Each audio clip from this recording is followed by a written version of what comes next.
Jadi sebelumnya saya pengen share dulu ya tentang Seribu Lancer. Seribu Lancer itu platform teknologi ya yang jembatanin antara klien B2B sama kita punya 5.000 plus kualitas freelancer. Freelancer kita itu mulai dari desain grafis, videographer, fotografer, sama penulis itu yang paling banyak. Itu 4 fokus kita. Jadi kita fokusnya di konten ya kita bilang. Sampai hari ini kita udah ada 5 ribuan freelancer yang kita kurasi dan kita udah ngelayanin lebih dari 12.000 klien B2B. Freelancer udah 3 sampai 4 tahun jalan ya dari 2014. Ini kategorinya yang tadi saya mention ya, fotografi, desain, penulisan. Ini klien-klien kita pernah handle Wika, Line, Gojek, Jasa Marga, Griko Wings ya. Ini klien B2B dan corporate. Nah, ini profilnya saya, 6 tahun ya saya pengalaman sebagai serial entrepreneur. Background saya banyak di digital marketing, leadership, sama product development. Yang punya Instagram bisa follow saya juga di Ergondoku ya, @ergondoku. Kalau Iren, apa Instagramnya? Melisa Irene. Itu public apa private? Di private tinggal dipencet follow nanti. Oke, sip. Kalau ya Ergondoku ini public, jadi nggak perlu harus di-approve lagi. Oke. Ini aja sekilas ya tentang Seribu Lancer. Buat teman-teman yang ada kebutuhan, kayak tadi saya mention desain grafis, fotografi, video, sama penulis ya, bisa nyari freelancernya lewat Seribu Lancer. Ya. Nah, ini introducing tentang East Venture. Jadi sebelumnya saya pengen sharing juga bahwa East Venture itu salah satu investornya di Seribu Lancer juga. Jadi Seribu Lancer udah diinvest sama 3 company, salah satunya East Venture. East Venture basisnya ada di Jakarta, Singapura, sama di Jepang ya, Iren ya. Ryan itu ada yang komen presentasinya kurang jelas. Oh, kurang jelas. Dini. Oh ya, mungkin ini sih, nanti bakalan itu tergantung koneksi juga. Nah, Oke. YouTube juga bisa. Ada link juga di YouTube. Jadi sambil bersamaan kita pakai webinar jam ya. Ada dari mereka yang juga ngikut dari YouTube. Oke. Jadi East Venture sendiri udah invest, mereka udah make impact ya di Indonesia. Ini beberapa company yang mereka invest, mulai dari Tokopedia, Traveloka, Grab, Warung Pinter ya. Itu nama-namanya udah nggak asing lagi. Sekarang yang lagi hype banget itu Fore Coffee. Saya yakin hampir semua dari kita kalau di Jakarta pasti udah coba Fore Coffee ya. Salah satunya kita, Seribu Lancer, ada juga Mocha yang POS ya, Ruang Guru juga, dan Kudo. Nah, hari ini saya undang salah satu partner dari East Venture, Melisa Airin. Melisa udah sama East Venture sekitar 4 plus tahun ya. Dan Melisa banyak fokus ke investment deal. Jadi di sini dia bakal banyak banget bisa menceritakan kalau dia mau invest ke suatu company, apa sih yang dilihat dan kenapanya. Ya, jadi teman-teman supaya lebih fokus hari ini nih topik yang bakal kita ngomong. Kita nggak bakal ngomong tentang marketing, kita nggak bakal ngomong tentang SEO, SEM, dan lain-lain. Hari ini spesifik untuk pendanaan sama why. Ya, jadi saya hand over mic-nya langsung ke Melisa. Silakan kalau ada yang mau ditambahin tentang East Venture dan profil Anda juga. Thank you. Oke, thank you Ryan. Tambahin dikit, East Ventures itu kita fokus pendanaannya sebetulnya lebih ke perusahaan yang basisnya teknologi. Jadi awal-awal dibikinnya itu kita punya visi bahwa di sebuah bisnis itu atau sebuah pasar itu harusnya semua orang itu punya garis mulai yang sama. Dan kalau di Indonesia banyak sekali konglomerasi yang udah mulai dan dia mendominasi. Kita percaya dengan adanya teknologi itu seperti ada satu reset button, industri itu kayak mulai nol lagi. Jadi orang yang tadinya bukan siapa-siapa, tapi kalau dia itu bisa menggunakan teknologi untuk mentransformasi pasar, kita percaya itu akan membuat satu inovasi yang baik buat sebuah pasar atau sebuah industri. Jadi dengan spesifik East Ventures itu kita memang back company-company yang basisnya teknologi. Aku tertarik ikut join ini, sebetulnya untuk pendanaan itu kan bukan sesuatu yang cukup simple. Mungkin waktu kita di kuliah kita juga belum belajar, atau mungkin kalau kita nggak mulai bisnis ya, aku lihat banyak teman-teman yang tadi ada punya keripik, ada yang punya agency, ada yang punya apa tadi apa ya manufacturing. Jadi ini kan sebuah bisnis. Jadi teman-teman ini yang entrepreneur lah yang ikut. Nah, mungkin topik pendanaan bukan topik yang asing lagi kemudian. Tapi dulu waktu aku pertama kali mulai itu ya juga nggak tahu itu apa, tapi ternyata pendanaan itu punya impact yang besar dengan kita melakukan pertumbuhan bisnis. Cuman mungkin hari ini karena kita mau zoom in ke pendanaan, kita refresh dulu nih. Sebelum kita punya bisnis, kadang kita pikir kayak bisnis kita mau bertumbuh. Kita selalu bertanya sebetulnya bisnis ini apakah butuh, pertanyaan pertama yang perlu ditanyakan, apakah bisnis kita itu butuh pendanaan atau apakah buku pendanaan atau enggak gitu. Misalnya kalau kita misalnya saya freelancer, saya ke offer service bisnis, pakai jasa saya untuk kasih advice. Saya ada pendanaan atau nggak ada pendanaan, mungkin kalau yang saya tawarkan jasa, mau saya dikasih uang seberapa banyak pun, saya nggak akan bisa untuk menambah jumlah klien yang saya bisa service kalau saya hanya mengandalkan diri saya sendiri. Akan beda modelnya ketika itu menjadi sebuah perusahaan. Ketika kayak kita mungkin punya 3 atau 4 orang, kita tahu kalau kita punya lebih banyak orang, kita bisa ambil bisnis yang lebih banyak. Terus kita bilang kayak, oh sekarang ini saya nyangkut di permodalan, makanya saya butuh modal supaya bisnis ini bisa bertumbuh. Contohnya kalau kita punya satu kafe ya, terus kita bilang kayak, aduh nih revenue-nya kurang banyak nih, saya cuma jualan kopi doang. Saya mau naikin, saya punya revenue, saya mau naikin, saya punya income gitu. Apa sih yang harus saya lakukan? Saya nggak boleh cuma jual kopi doang. Saya tentuin, saya harus jual makanan juga. Kalau saya mau jual makanan, terus saya butuh apa ya? Oh, saya butuh bikin dapur dong.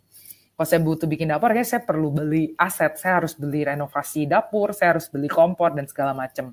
Pertanyaannya, oh bisnis saya belum segede itu nih untuk sebetulnya bisa beli barang-barang tersebut. Jadilah kemudian muncul satu pertanyaan dari pengusaha itu, apakah bisa ya kita mendapatkan pendanaan agar bisnisnya itu bisa tumbuh lebih besar lagi. Tipe pendanaan itu yang umum di pasaran ada namanya pinjaman, ada juga namanya penanaman saham atau penanaman modal. Nah, mungkin kayak bedanya apa sih? Kalau peminjaman mungkin teman-teman udah cukup familiar. Pinjamannya itu sifatnya adalah ada sejumlah uang yang kita pinjam, lalu peminjam itu bilang, karena saya udah pinjemin kalian uang, saya pengen dong dapat apa yang saya dapat dengan pinjemin kalian uang gitu. Oh, saya dapat bunga namanya. Dan bunga itu sifatnya tetap. Jadi misalnya kita tentuin, oh kalian pinjam nilainya 100 juta lah katakanlah. Lalu 1 tahun itu bunganya 12%. Berarti ketika pembayaran, jumlah yang harus dibayarkan adalah 112 juta. Jadi ini sifatnya itu fix. Terus pinjaman itu juga ada 2 tipe. Ada yang menggunakan kolateral, ada juga yang nggak pakai kolateral atau jaminan. Misalnya kebanyakan itu pasti minta jaminan karena peminjam itu mau dong ada kepastian bahwa dia nggak akan kehilangan uangnya. Kalau saya pinjemin 100, saya maunya kan baliknya misalnya 112. Tapi kalau orangnya sampai tidak mampu untuk bayar, ya udah yang penting 100 saya balik. Jadi cara dia lakukan adalah dia berusaha untuk menilai apakah si perusahaan itu punya aset senilai 100 yang bisa dijaminin. Kalau ada, baru dia ambil. Bedanya dengan penanaman modal adalah penanaman modal itu artinya sebuah bisnis yang dimiliki itu kita mengundang orang untuk mengambil bagian dari perusahaan tersebut. Jadi karena bisnis itu pasti kan yang punya itu pasti orang juga pada akhirnya. Apakah dia sendiri, berdua, bertiga, bersepuluh, berdua-belas, pasti di belakangnya ada beberapa orang yang memiliki bisnis itu. Ketika kita ngomong penanaman modal, artinya kita bertukar nih dengan kepemilikan perusahaan, ditukar dengan uang yang dikasih dari si pendana itu sendiri. Motifnya jadinya ada yang beda, sangat berbeda antara ketika kita ngambil pinjaman sama ketika kita mengambil penanaman saham. Kalau untuk orang-orang yang seperti kayak kita fokus di penanaman saham karena jawabannya simple, karena itu return-nya itu lebih tinggi. Ketika bisnis itu maju, misalnya katakanlah kita pakai perbandingan yang tadi ya, kita punya kafe yang revenue 1 tahunnya 100 juta gitu. Ketika ternyata kafe itu betul-betul berhasil, katakanlah yang tadi dia pinjam 100 juta, ternyata dia bisa bikin untung itu sampai katakanlah misalnya 500 juta.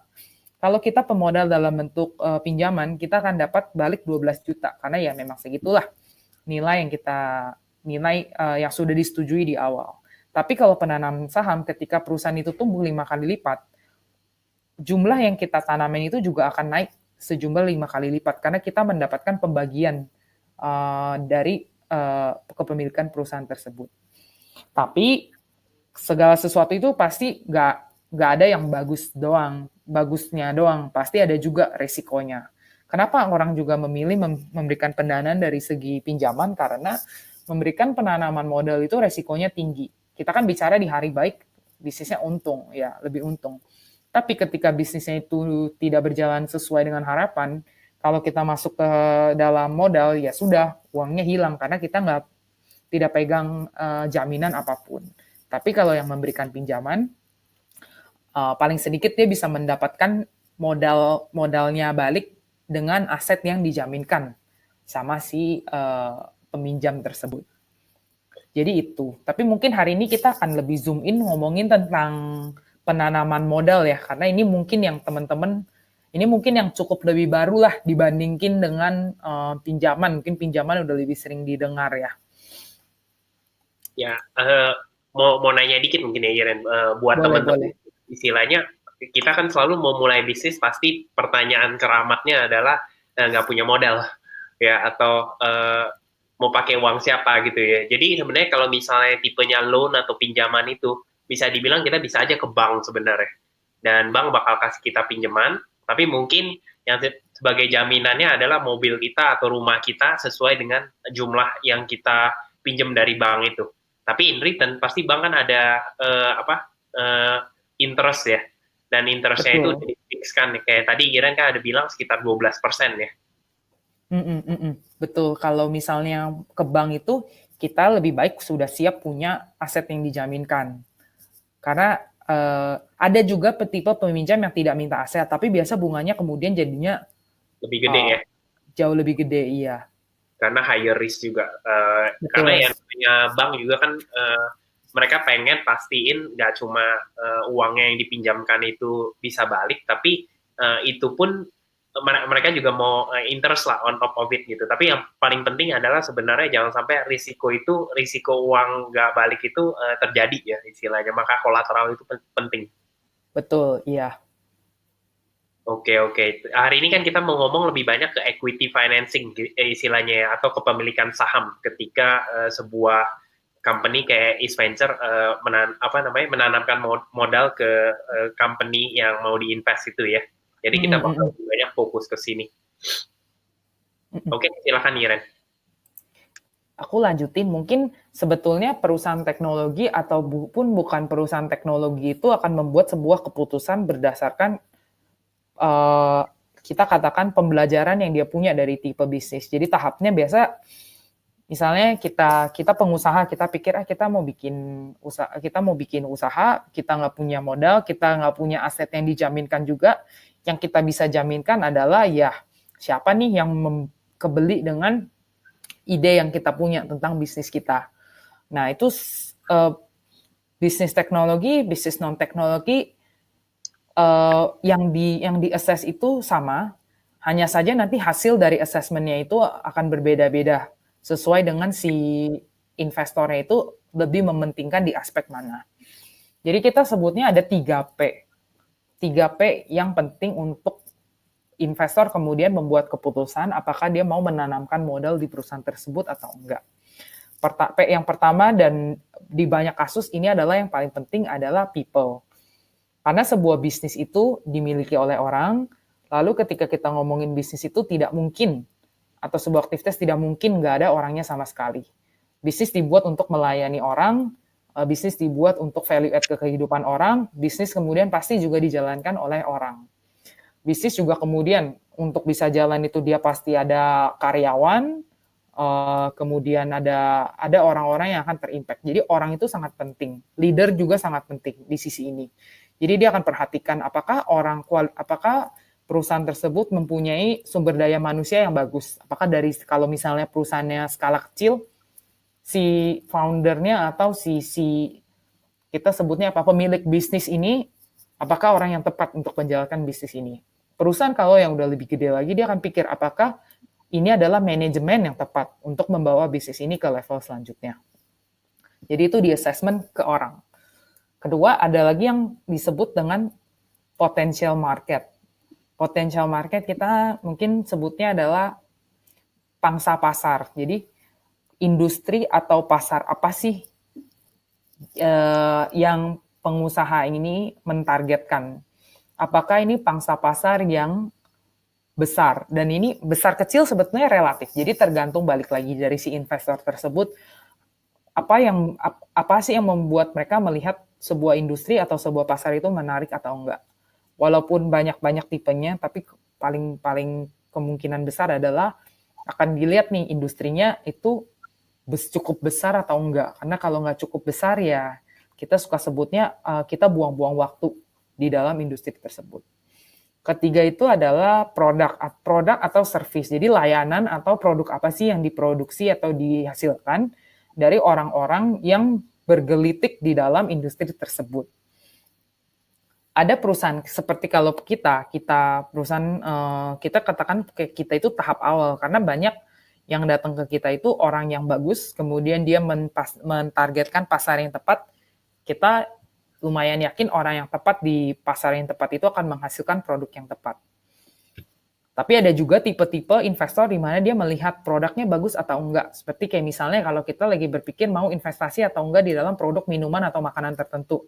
Kita harus percaya dulu bahwa apakah makanannya itu atau minumannya itu bakal disukai nih sama pasar. Pasarnya sebesar apa yang kira-kira bakal suka dengan makanan atau minuman tersebut. Sehingga kemudian produk itu membuat kita lebih confident untuk katakan kita mau invest di dalam bisnis tersebut. Bisa juga di level kayak perusahaan teknologi yang terjadi di kita. Misalnya kita katakan kita invest di company untuk point of sale namanya Mokapos.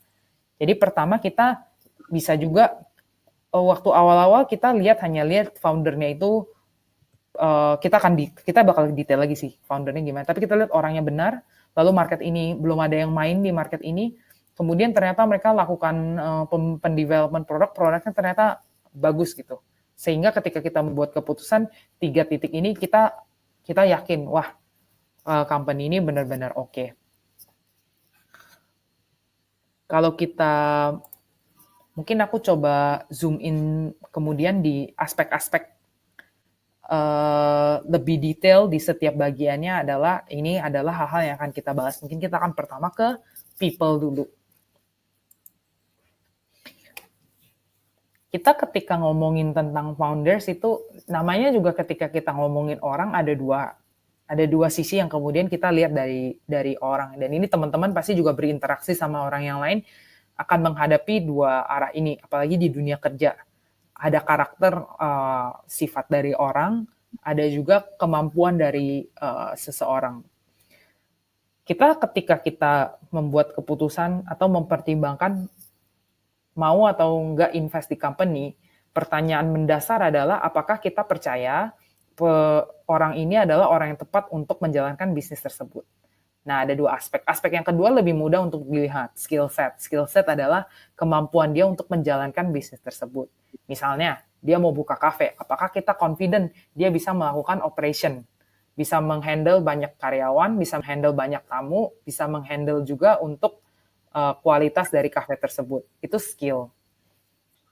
Lebih mudah. Atau kayak misalnya kita ngomongin tentang sebuah perusahaan teknologi. Dia mau bikin perusahaan teknologi. Kita harus confident. Apakah dia punya skill set untuk membuat sebuah aplikasi misalnya.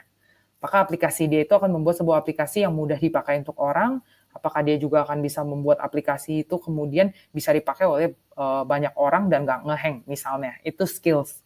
Cukup lebih mudah karena itu sifatnya lebih objektif. Yang kedua dan sebenarnya yang jauh lebih penting itu karakter. Ini yang nggak terlalu mungkin karena ini cukup subjektif, tapi sebetulnya di ranah investor itu hampir mudah atau yang dilihat itu sama. Jadi karakter yang paling penting seperti yang tadi kita bahas ya, kalau misalnya taruh modal itu kan resikonya tuh tinggi. Bisa bisa aja kalau resikonya tinggi itu uh, uangnya kemudian nggak bakal balik lagi. Jadi karakter pertama yang betul-betul penting itu adalah apakah kita entrepreneurnya itu trustworthy atau kita bisa percaya. Artinya kalau kita gimana ya, kalau kita kasih 100 juta misalnya, apakah ini pertama kejujuran nih, orang ini benar-benar nggak, apakah dia akan betul-betul bisa pegang omongannya, dia akan mendevelop bisnisnya, dia nggak akan bawa kabur uangnya, apa yang dia katakan adalah apa yang dia jalankan. Banyak sekali yang ini kemudian siapapun, bank pun akan melakukan cek tersebut. Tapi kalau bank mungkin melakukannya dengan dia membandingkan pernyataan dengan fakta. Kalau investor itu kan berusaha melihat apakah karakter orangnya itu seperti itu. Kedua, lebih sifat yang mawas diri lah. Kayak dia tahu nggak sih kelemahannya di mana, kelebihannya di mana, sehingga dia bisa membuat keputusan yang tepat untuk bisnisnya. Itu dari segi karakter. Ya sih sebenarnya I think karakter penting banget juga ya, yang tadi Iren bilang, apalagi kan kalian di bisnis model East Venture seperti ini sebenarnya kalian taruh dana nggak ada kolateral, bisa dibilang ya in exchange buat penanaman modal yang ditaruh kalian dapat equity atau shares daripada company ya. Betul, betul. Artinya uang yang nanti ditransfer ke bank daripada company itu bisa dibilang ya kita harus percaya sama founder atau orang yang run company itu. Iya, Istilah kata kalau misalnya dia mau buat macam-macam, dia nggak jujur, dia bisa pakai untuk expense yang nggak jelas atau dia bawa kabur uangnya, possibility seperti itu selalu ada ya.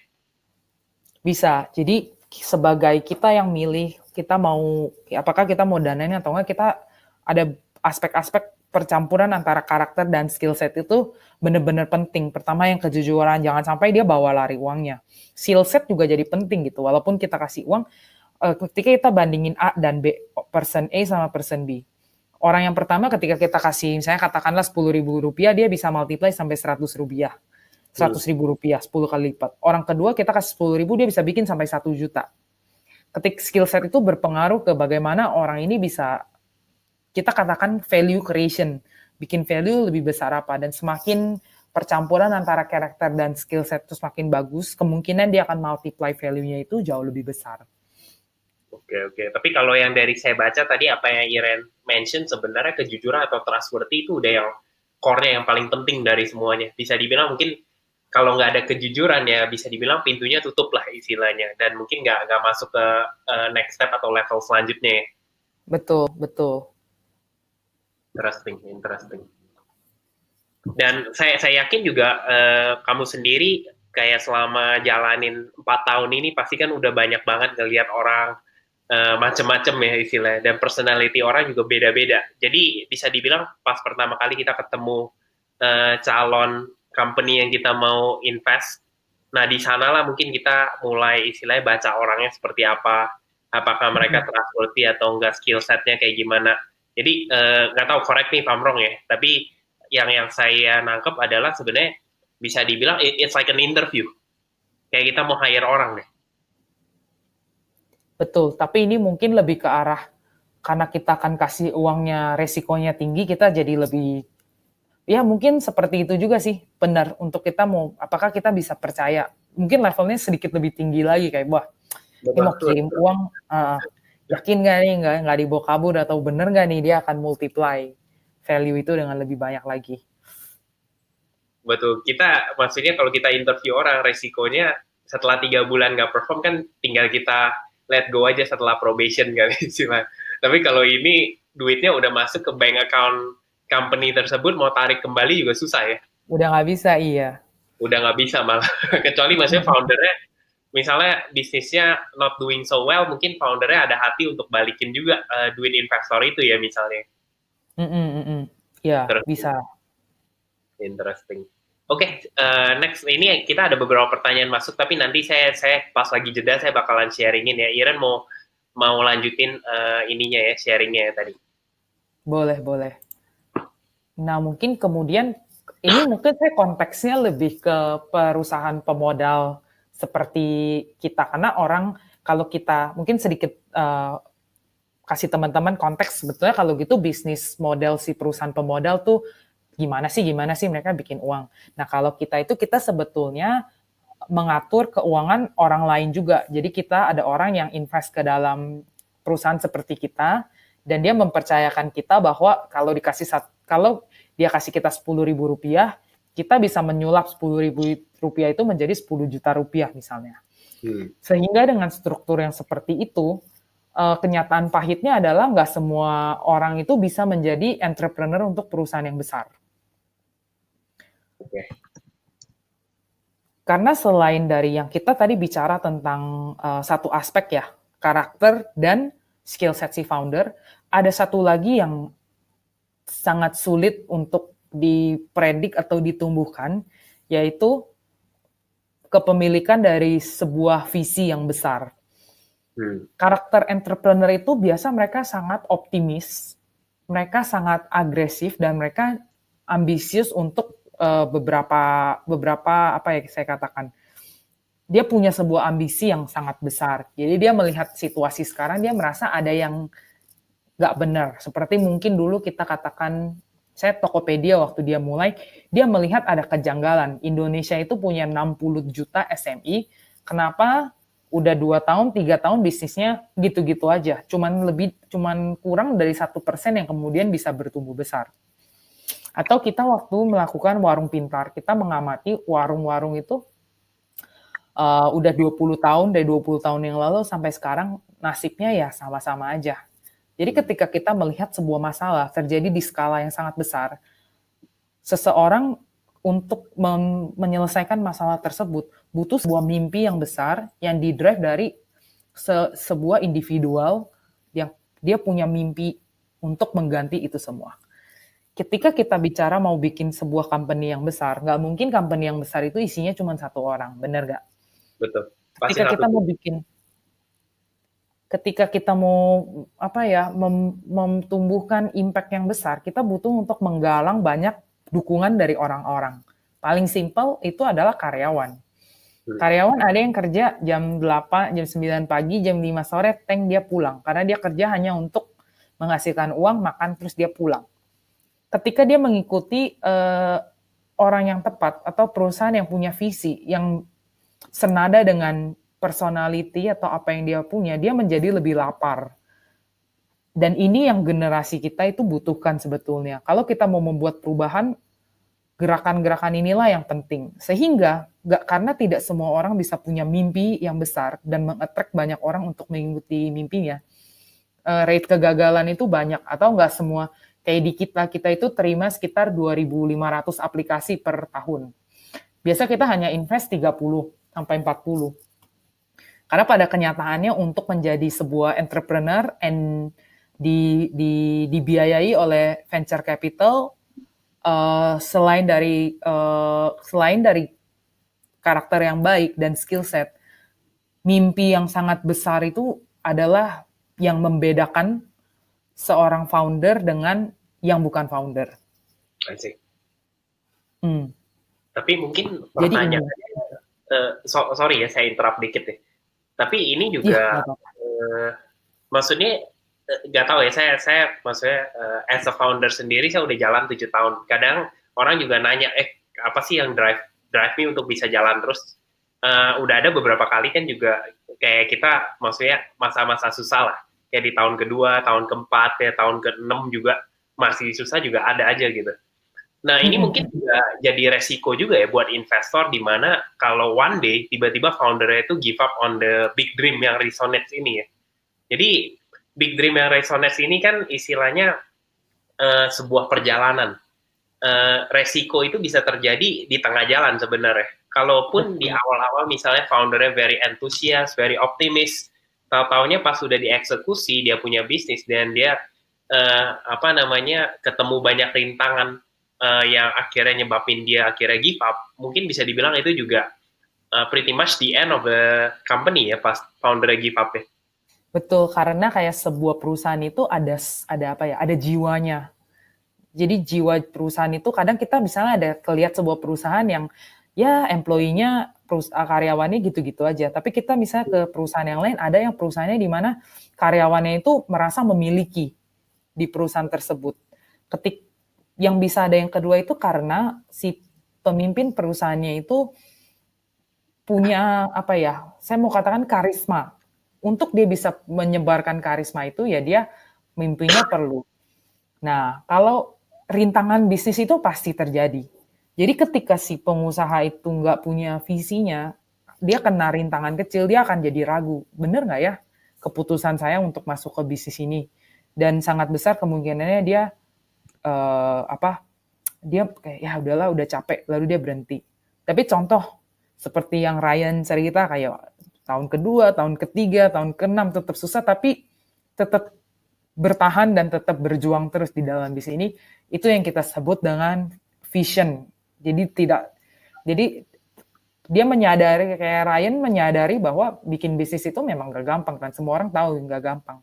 Tapi ketika ada kesulitan itu bukan kabur, tapi karena soalnya udah jelas kita dari poin A kita mau ke poin Z gitu. Mungkin waktu lagi D ke G ya nggak akan selalu lancar, tapi kita tahu jelas kita mau ke Z.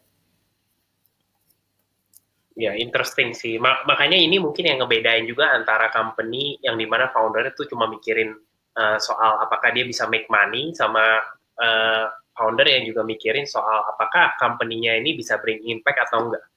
Karena kalau foundernya cuma mikirin about make money dan dia nggak make enough money seperti apa yang dia pikirin, ya anytime dia quit bisa aja. Tapi yang jadi resiko adalah investornya. Karena siapa yang mau jalani company-nya sekarang? Iya, benar, betul sekali. Interesting. Jadi memang bisa dibilang pertama kalinya kalian decide kalian mau invest di satu company itu, bisa dibilang resikonya itu jalan terus ya, sampai akhir titik company itu whatever it happens lah. Mau sukses, mau gagal ya.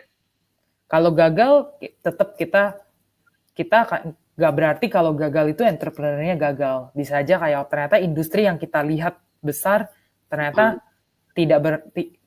mimpinya nggak sesuai dengan yang itu.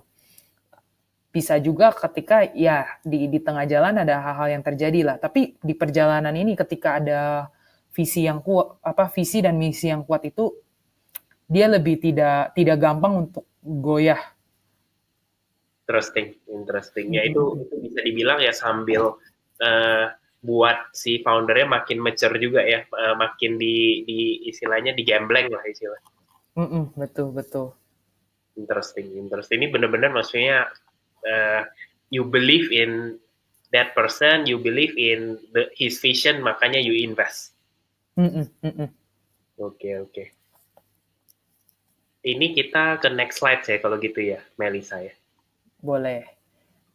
Nah, ini abis slide industri akan ada banyak pertanyaan yang udah nunggu. Jadi kita ngomongin market size ya, terus kita masuk ke pertanyaan. Gak apa-apa, silakan. Jadi tadi kita udah ngomongin tentang orangnya. Jadi kenapa karakter orang dan visi itu penting untuk satu soul company. Tapi itu aja nggak cukup. Karena ada satu aspek kedua lagi yang sangat penting. Industri mana sih yang dipilih sama si pengusaha tersebut? Karena kalau kita percaya begini konsepnya, kalau pengusahanya udah berkualitas, pengusahanya punya mimpi yang besar, tapi mimpi itu kepada industri yang kecil, kita merasa pengusaha itu kemudian hanya buang-buang waktu aja. Ini mungkin sambil aku kaitkan, sambil kita masuk tentang industri itu bagaimana sih? Jadi cara kita melihat sebuah industri adalah apakah industri tersebut itu menarik untuk diinvest. Cara lihatnya pertama kita harus lihat ukuran industrinya segimana, dan banyak orang nggak melakukan hal ini. Jadi dia merasa kayak ini kayaknya menarik, ada kesempatan di bidang ini, saya mau masuk aja. Apakah itu salah atau benar tergantung tujuannya apa. Kalau kita mau membuat company yang sangat besar, kita nggak bisa buta-buta untuk kayak lihat satu kesempatan terus kita masuk. Satu hal yang akan membantu untuk teman-teman mungkin pengusaha ini nggak terbatas untuk teknologi, tapi kalau yang bisnis makanan atau bisnis manufacturing, bisnis agency atau apapun, ini sebuah exercise yang cukup mungkin bantu teman-teman untuk berpikir satu tahap ke depan lebih luas lagi ya. Ini bisnisnya mau dibawa kemana? Kayak aku sendiri sebenarnya aku sampingan ada bikin usaha makanan dan ini kemudian ini satu hal yang aku coba untuk lakukan sebelum bikin keputusan masuk ke dalam satu industri tertentu. Jadi ada namanya TAM. Apa nih TAM? TAM itu singkatan dari Total Addressable Market. Nah, Total Addressable Market itu gimana kita melihat bahwa industri itu keseluruhan gimana sih? Katakanlah kita bicara soal industri makanan lah. Nih mungkin tadi ada teman-teman yang bilang jualan keripik ya. Lumpia. Nah, lumpia ya. Lumpia. Kita bilang kayak mungkin jual lumpia kita bilang oh kita di industri makanan tuh besar, kita harus masuk gitu. Oke, kalau besar kita lihat dulu besar tuh seberapa besar. Nah, kita tidak boleh hanya bilang bisa besar tapi tidak bisa menjawab seberapa besar. Total addressable market adalah cara hitungnya gimana sih? Kita menghitung di sebuah negara berapa sih jumlah pengeluaran masyarakat untuk barang tersebut. Misalnya untuk makanan selama 1 tahun masyarakat Indonesia itu konsumsinya tuh berapa banyak. Lalu keluarlah misalnya, oh makanan itu 240 triliun rupiah misalnya. Wah gede, bener nih addressable marketnya besar. Tapi tunggu dulu, ketika kita bilang banyak itu ternyata kan makanan yang dimakan kan campur-campur. Kita ada bilang sembako, beras, minyak, kacang-kacangan, sesuatu yang setiap hari diproduksi. Kita ada ngomong juga makanan yang leisure, sifatnya ke mall, pergi, makan di servis. Ada lagi yang sifatnya makanan-makanan yang dijual bungkusan. Dan di setiap ini lagi makanan bungkusan pun tipenya macam-macam. Bahan dasarnya apa? Sifatnya apa? Sehingga walaupun kelihatannya satu besar, cuman itu komponen kotak-kotak kecilnya di dalam tuh ternyata banyak sekali. Jadi kita nggak bisa bilang kayak, oh itu besar marketnya, makanya saya masuk ke sana.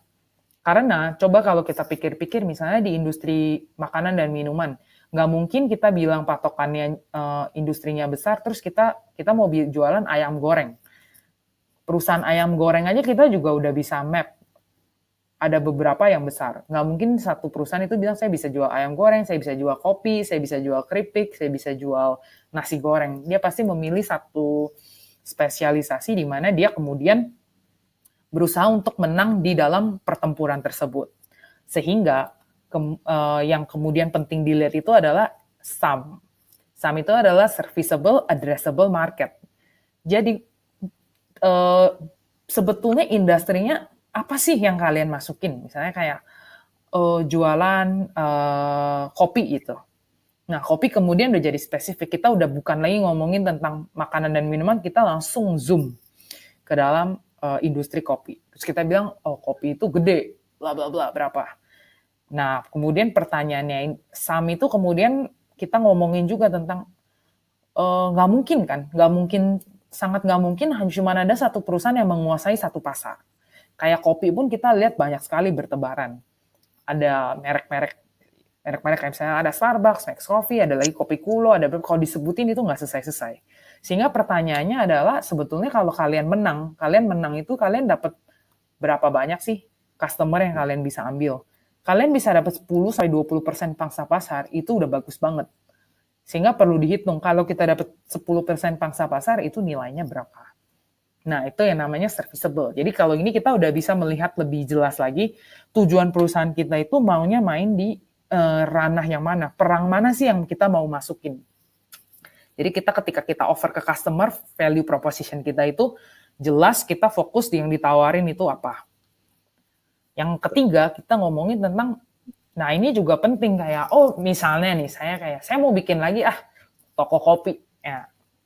Barrier to entry untuk perusahaan kayak bikin kopi-kopi lagi, itu kita sebut barrier to entry itu kayak untuk masuk ke pasar itu susah atau enggak.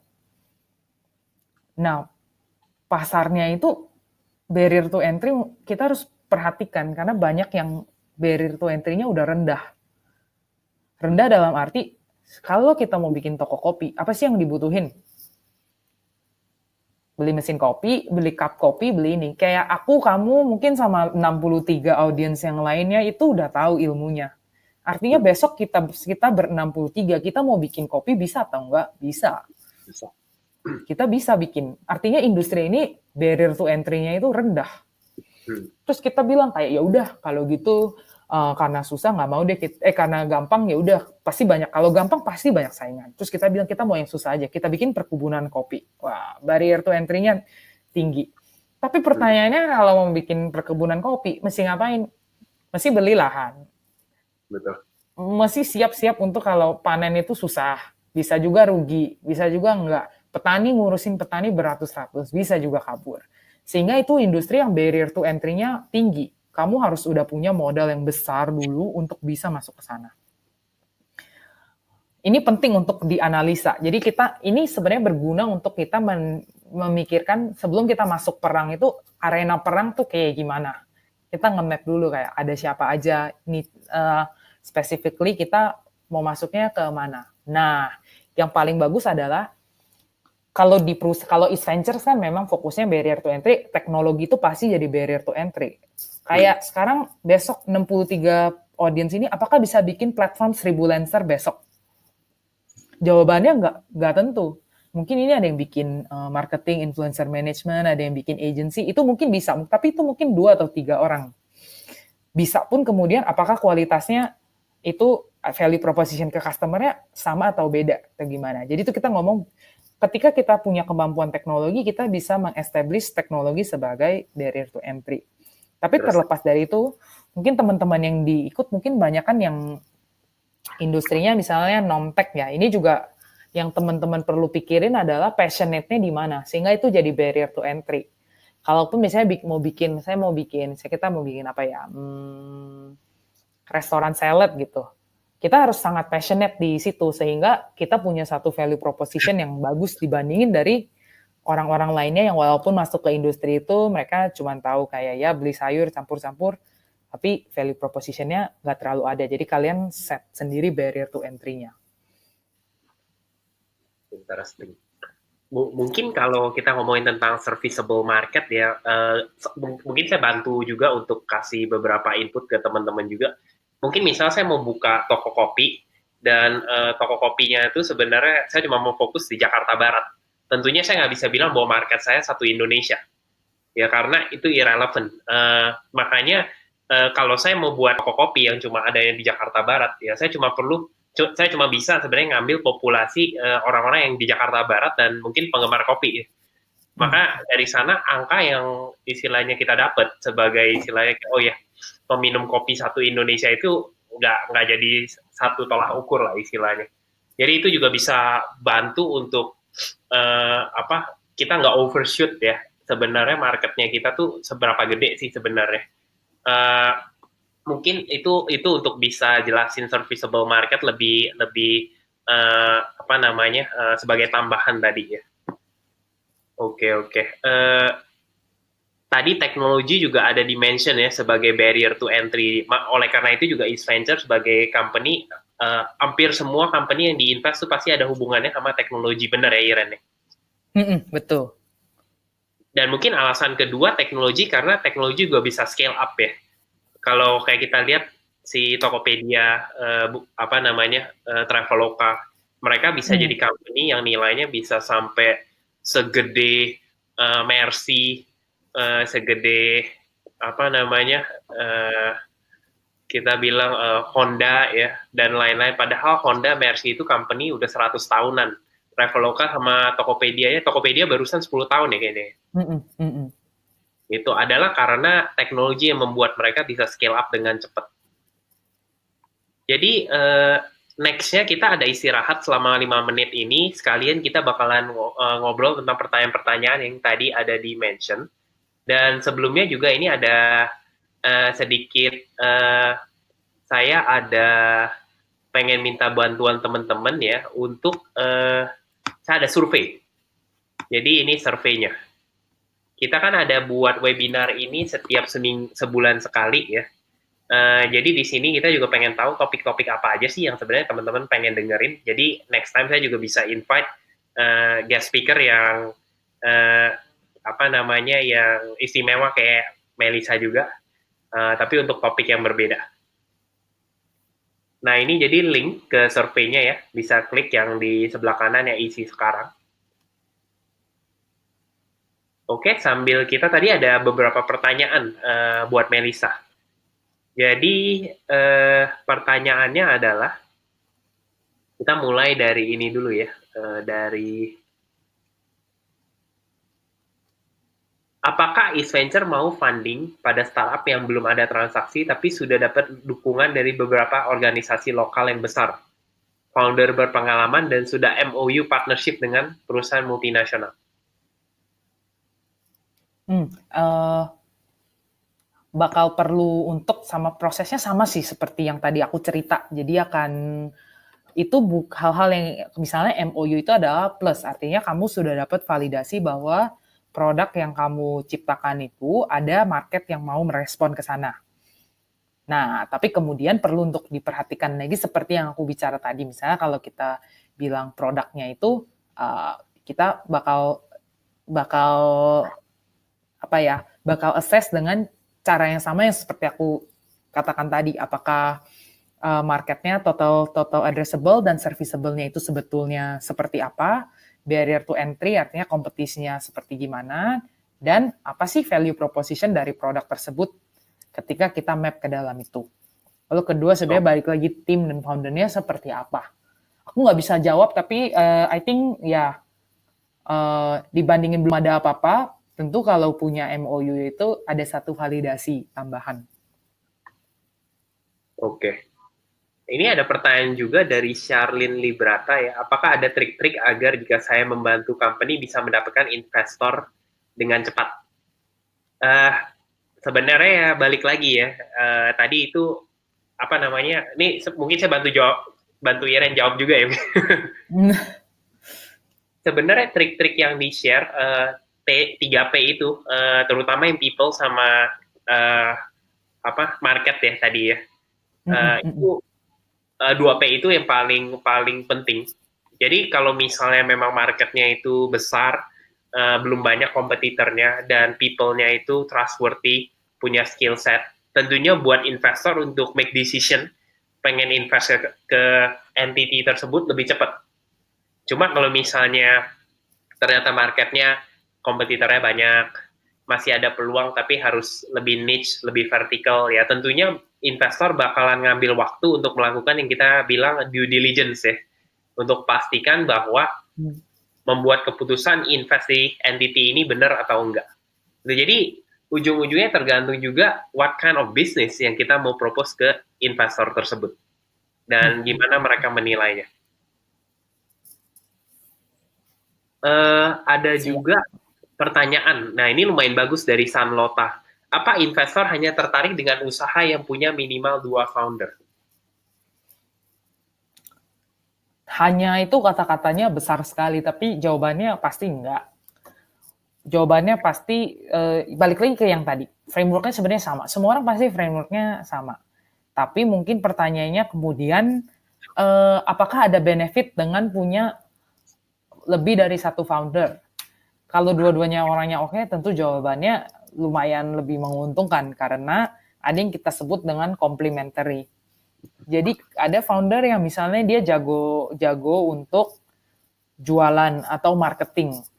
Ada lagi yang jago untuk membuild produk. Ketika kita bicara company itu harus tumbuh dengan besar, harus ada namanya pembagian tugas. Karena ketika kita menghadapi misalnya karyawannya punyanya 5, karyawan punya 5 sama 50 kan bedanya jauh banget ya. Betul. Untuk ngehadapin, mungkin kayak tadinya yang report ke kita 5 orang, tiba-tiba kan nggak mungkin yang report ke kita 50 orang kan.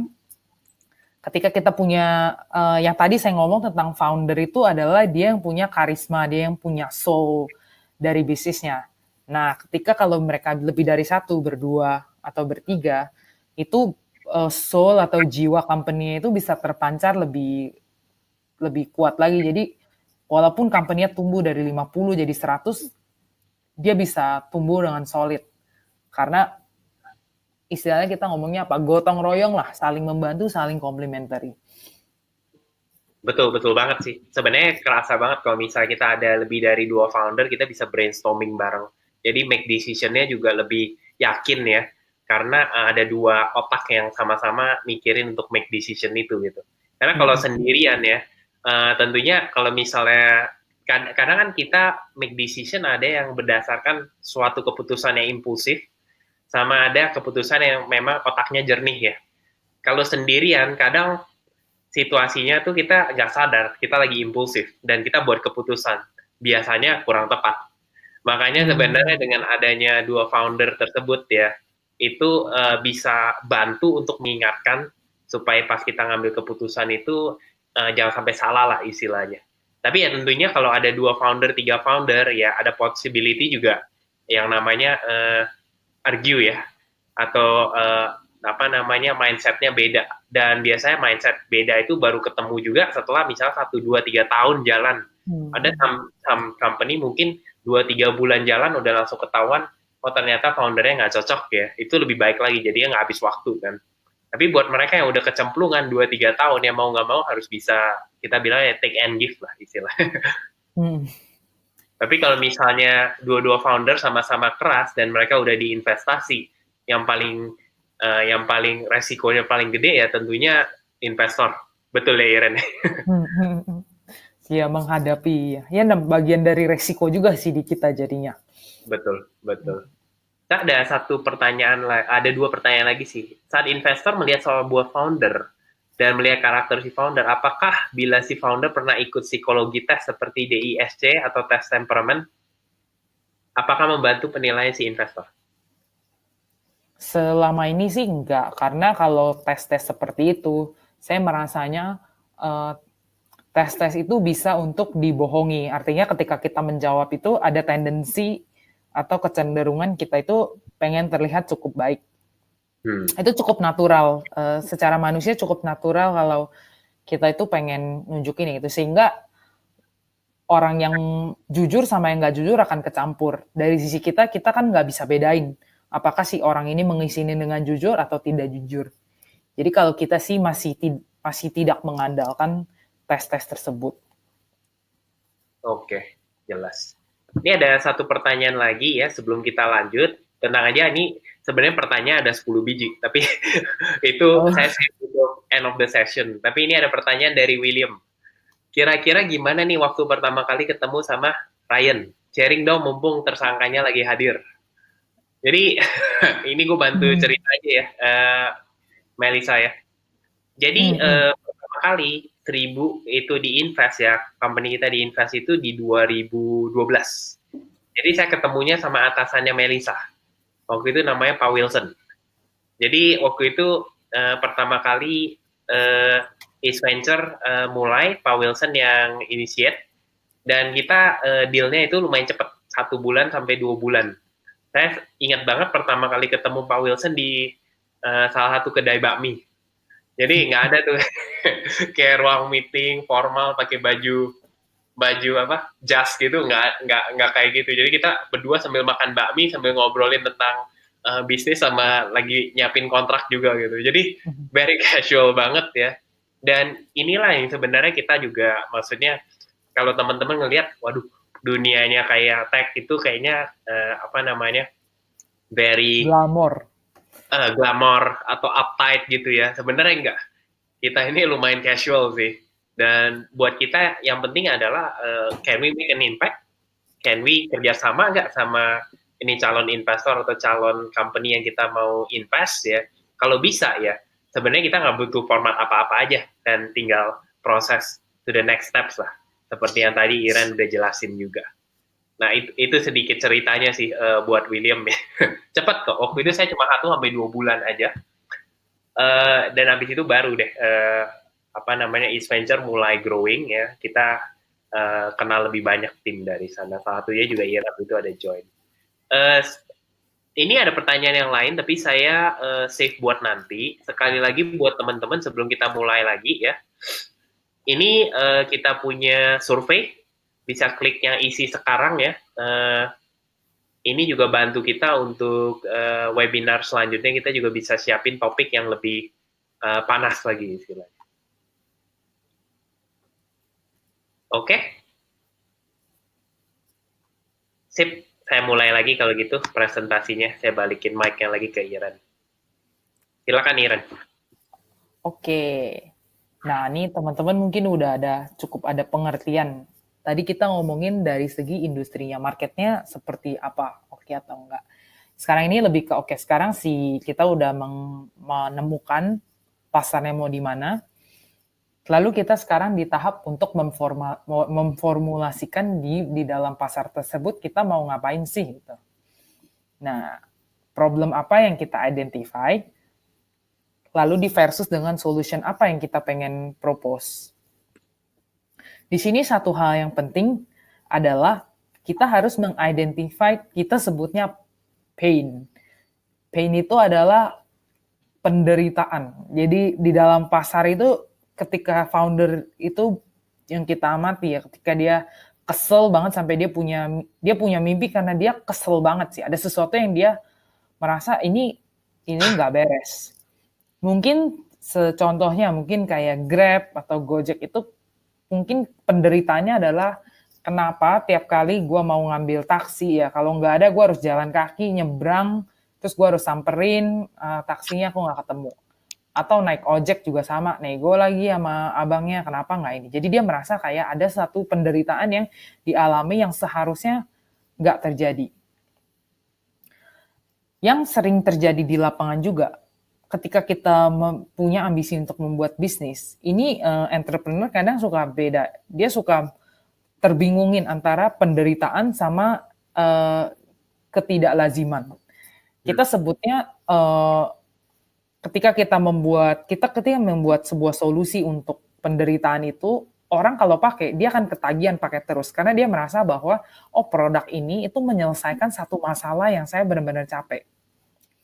Tapi ada juga tipe perusahaan yang memberikan solusi yang kita sebut dengan vitamin. Vitamin itu atau kita suka bicaranya nice to have. Ada yo bagus, nggak ada juga nggak apa-apa. Ini penting banget untuk dibedain karena investor itu pasti cari perusahaan-perusahaan painkiller. Perusahaan-perusahaan yang men-solve sebuah masalah yang besar dan penderitaan. Kalau kita ambil contoh kayak 1000 Lancer gitu. Mungkin kayak saya hari ini mau bikin logo, saya bisa kesel banget. Ini terjadi di saya beneran kayak, aduh mau bikin logo. Di mana? Karena nggak punya teman-teman desainer. Atau kalaupun punya, artinya terus desainnya nggak cocok, terus udah nggak ada lagi opsi sama sekali. Ini artinya sebuah masalah. Karena kalau kita nggak bikin logo, kita nggak bisa memulai bisnis kita. Kalau kita nggak bisa mulai bisnis kita nggak bisa menghasilkan uang. Kalau nggak ada uang, ya nggak makan, nggak happy-happy ya gitu ya misalnya. Sehingga itu penting banget untuk masalah itu untuk di-solve.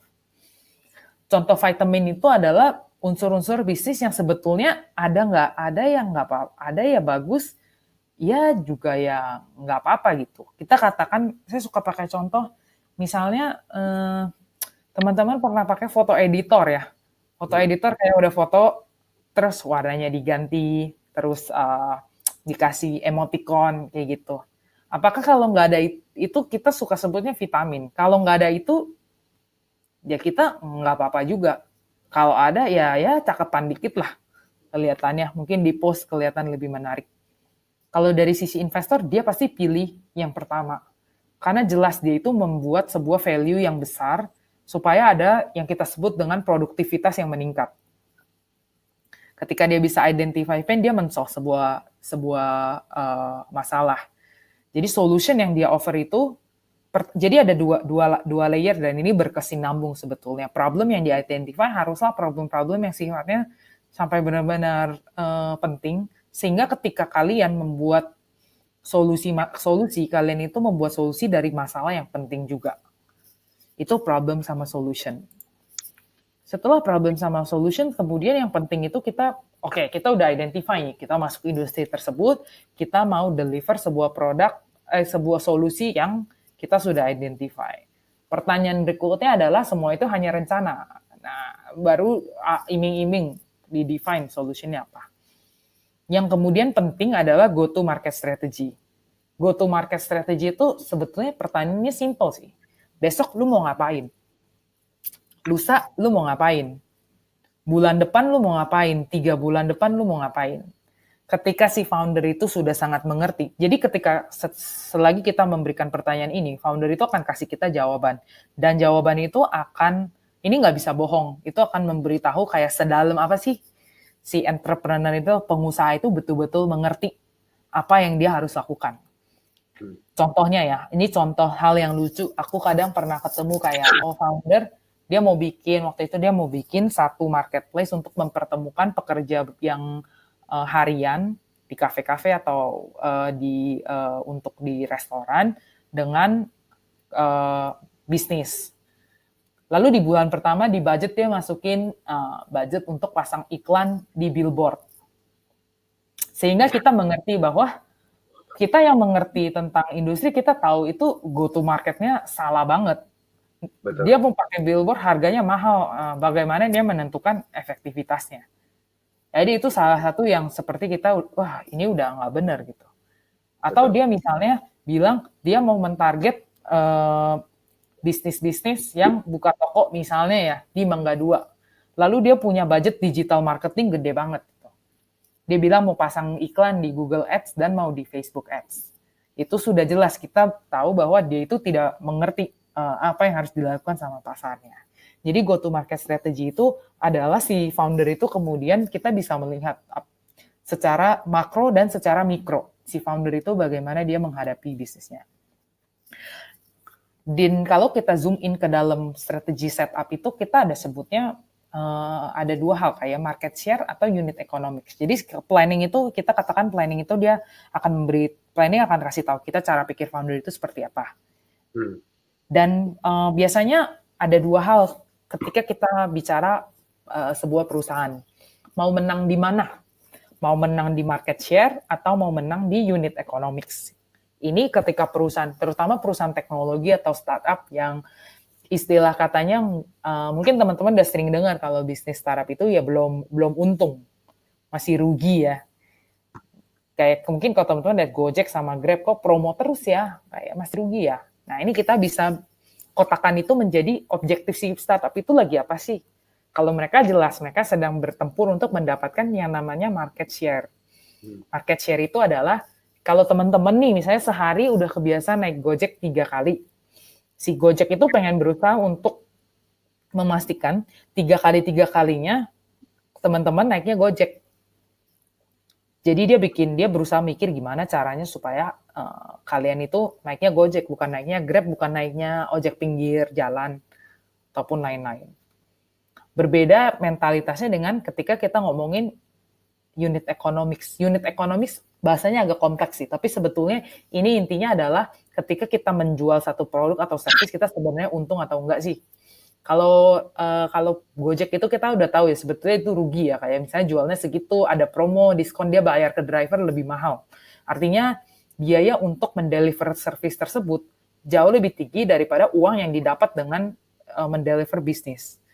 Unit economics itu beda. Unit economics berapa sih keuntungan yang kita dapetin dengan mendeliver service tersebut. Dan untuk maju ke dalam market share dan profit itu mungkin udah pada sering dengar juga, itu dua hal yang cukup berlawanan. Intinya kalau kita pengennya profit kita pasti lebih nahan ya. Duitnya nggak berani kita untuk reinvest lagi karena kita mau make profit. Kalau kita fight terus untuk market share, ya maklum lah. Belum bisa dapat unit economics. Sehingga go to marketnya seorang entrepreneur yang baik itu dia bisa menemukan satu keseimbangan antara kedua ini, atau kedua yang paling penting adalah mempunyai kontrol. Jadi ketika dia mau execute strategi tertentu, dia tahu strategi ini adalah untuk memenangkan market share. Atau strategi ketika dia tahu kayak sudah waktunya untuk menyeimbangkan unit economics, dia bisa juga mendeploy strategi yang untuk penyeimbangan supaya bisnis itu nggak terlalu berdarah-darah. Sebenarnya mungkin salah satu alasannya kenapa kita butuh investor adalah untuk di awal pasti kita harus grab market share dulu, karena publik nggak tahu ya kita tuh siapa, brand kita tuh apa ya. Makanya mungkin yang tadi Iren ada mention tentang market share itu kenapa kita perlu bleeding dulu. Tentunya kayak Grab, Gojek ya, mereka untuk bisa memperkenalkan produknya mereka ke masyarakat, makanya mereka ada yang promo misalnya naik Grab cuma 10.000 ya kemana aja. Ini sebenarnya buat orang mencoba istilahnya. Dan setelah mencoba, mereka merasakan experience itu, dan oleh karena itu, mereka bakal nyantol terus sama Grab. dari sanalah dia dapat yang namanya market share. Tapi tentunya dua company ini kan diinvest dengan jumlah yang amat besar ya. Jadinya juga ada yang istilahnya kayak apa, kita nunggu sampai uh, yang mana dulu yang run out of capital ya kita bilang. Karena one day pasti kan mereka juga bakalan kejar ke unit economics ya. Tapi kapannya kita juga nggak tahu, bener ya? Iya, benar. Hanya dia yang tahu. Hanya dia yang tahu, exactly.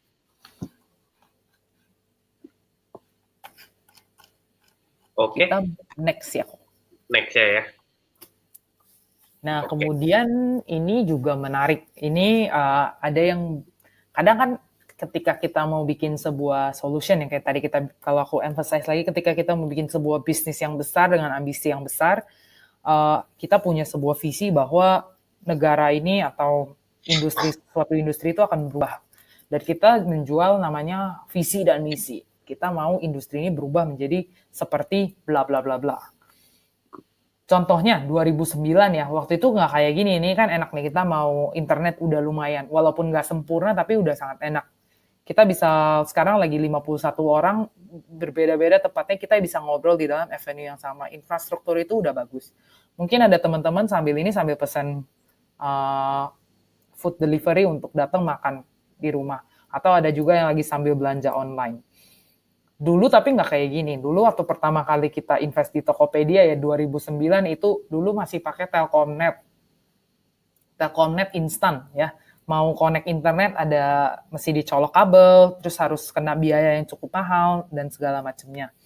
Di Indonesia kondisinya seperti itu. Tapi ada beberapa kayak William mungkin dia melihat kayak wah ini sesuatu yang berubah. Harusnya Indonesia itu bisa berjalan ke arah China. Dia melihat bahwa infrastruktur kondisi negara Indonesia itu mirip dengan sebuah negara di tempat lain, dan dia melihat betapa ketinggalannya negara kita dibandingin negara yang lain, sehingga ada sebuah mimpi yang terlahir bahwa harusnya kita bisa semaju itu. Dari sisi investor kita ngelihatnya gimana sih? Dari segi investor ketika kita lihat, oh ada company seperti Tokopedia. Bagaimana kita bisa tahu pada saat itu kondisi waktu itu belum ada delivery itu masih susah banget, masih sangat mahal harganya. Mana ada orang yang berani beli di internet, karena nyambung internet aja susahnya setengah mati. Belanja di online bisa aja duitnya dibawa kabur gitu. Jadi waktu itu nggak seperti hari ini, kita melihat hari ini kayak wah bagus ya Tokopedia. Zaman itu susah sekali untuk membayangkan bahwa apakah bisa Indonesia itu maju seperti China, karena itu agak gamble. Tapi kita jadi punya sebuah visi bahwa Indonesia itu pasti bisa. Sehingga kita lihat ada perbandingan. Oh, Tokopedia itu waktu itu mirip seperti Taobao di China. Jadi global comparable kita di China ada Taobao. Di Jepang ada Rakuten. Di US ada Amazon, ada eBay. Sehingga kita bisa lihat bahwa oh, kalau mereka sukses, mereka suksesnya sejauh itu. Sehingga ini satu konsiderasi dari investor juga untuk melihat apakah dia mau invest di company ini atau enggak. Interesting. Itu tentang comparable-nya. Ya jadi sebenarnya mungkin compare sama kayak compare sama ya 7-8 tahun lalu juga nggak banyak orang yang percaya bahwa Tokopedia bisa jadi segede sekarang, karena mereka ngadepin banyak challenges yang sekarang sebenarnya udah nggak eksis lagi ya. 2009 tuh kayak tadi Melissa juga ada bilang soal internet mahal, internet susah diakses, delivery juga setengah mati ya. Dulu aja mungkin pilihan untuk delivery online-nya nggak sebanyak sekarang juga gitu. Jadi ekosistemnya udah berubah banget sampai titik di mana our life become much easier sekarang, dikarenakan nggak cuma satu company aja sebenarnya yang berkembang, tapi many different company berkembang di ranahnya masing-masing yang akhirnya support di satu ekosistem. Mungkin sebenarnya ya bisa dibilang dari yang tadi diceritain, kalau nggak ada East Venture ataupun investor-investor yang lain, bisa dibilang ekosistem ini belum tentu kebentuk, bener ya? Betul. Karena kayak mungkin kita katakan e-commerce kan berhubungan tentang retail ya, retail market ya, belanja ya, kita semua belanja. Nah, belanja itu adalah perjalanan yang panjang, sebuah experience dari kita ngetahu barangnya sampai barang itu jadi ada di dalam tempat kita. Karena kan kita ngomongin belanja, ada metode pembayaran. Makanya karena e-commerce maju, banyak nih keluar startup-startup di bidang fintech atau pembayaran. Kemudian Betul. ketika udah beli barangnya mesti dikirimin ke rumah. Banyak kemudian muncul perusahaan-perusahaan logistik yang untuk nge-serve si konsumen tersebut. Ketika udah mulai terbuka nih, udah banyak perusahaan logistik, udah banyak perusahaan pembayaran. Kemudian perusahaan pembayaran pasti bertanya, apakah saya cuma bisa servisnya antara marketplace ini dan customer ini doang ya? Oh, jawabannya ternyata enggak. Makanya lahir company-company kayak Kudo, kayak ternyata bisa nih kita ajak orang partisipasi untuk belanja online dengan ke target market yang berbeda. Atau perusahaan logistik, tadinya saya cuma kirimin parcel dari satu tukang casing handphone ke customer, dia berpikir, saya juga bisa sebenarnya transportin pakai truk atau pakai kapal untuk barang-barang ketika masuk. Jadi inovasi itu nggak akan pernah mati sebetulnya, tapi itu seperti snowball, makin lama makin besar. Interesting. Ini pertanyaan makin banyak. Kayaknya nanti sesi acara terakhirnya bakal lumayan panjang. Panjang. Iya. Oke, mungkin kalau gitu aku coba ini cepet. Boleh? Nah Gak. ini mungkin yang agak lebih complicated. Jadi mungkin kalau bisnis modelnya, kalau gitu yang tadi aku bilang ya, untungnya di mana sih? Nah, ada satu yang namanya exit option.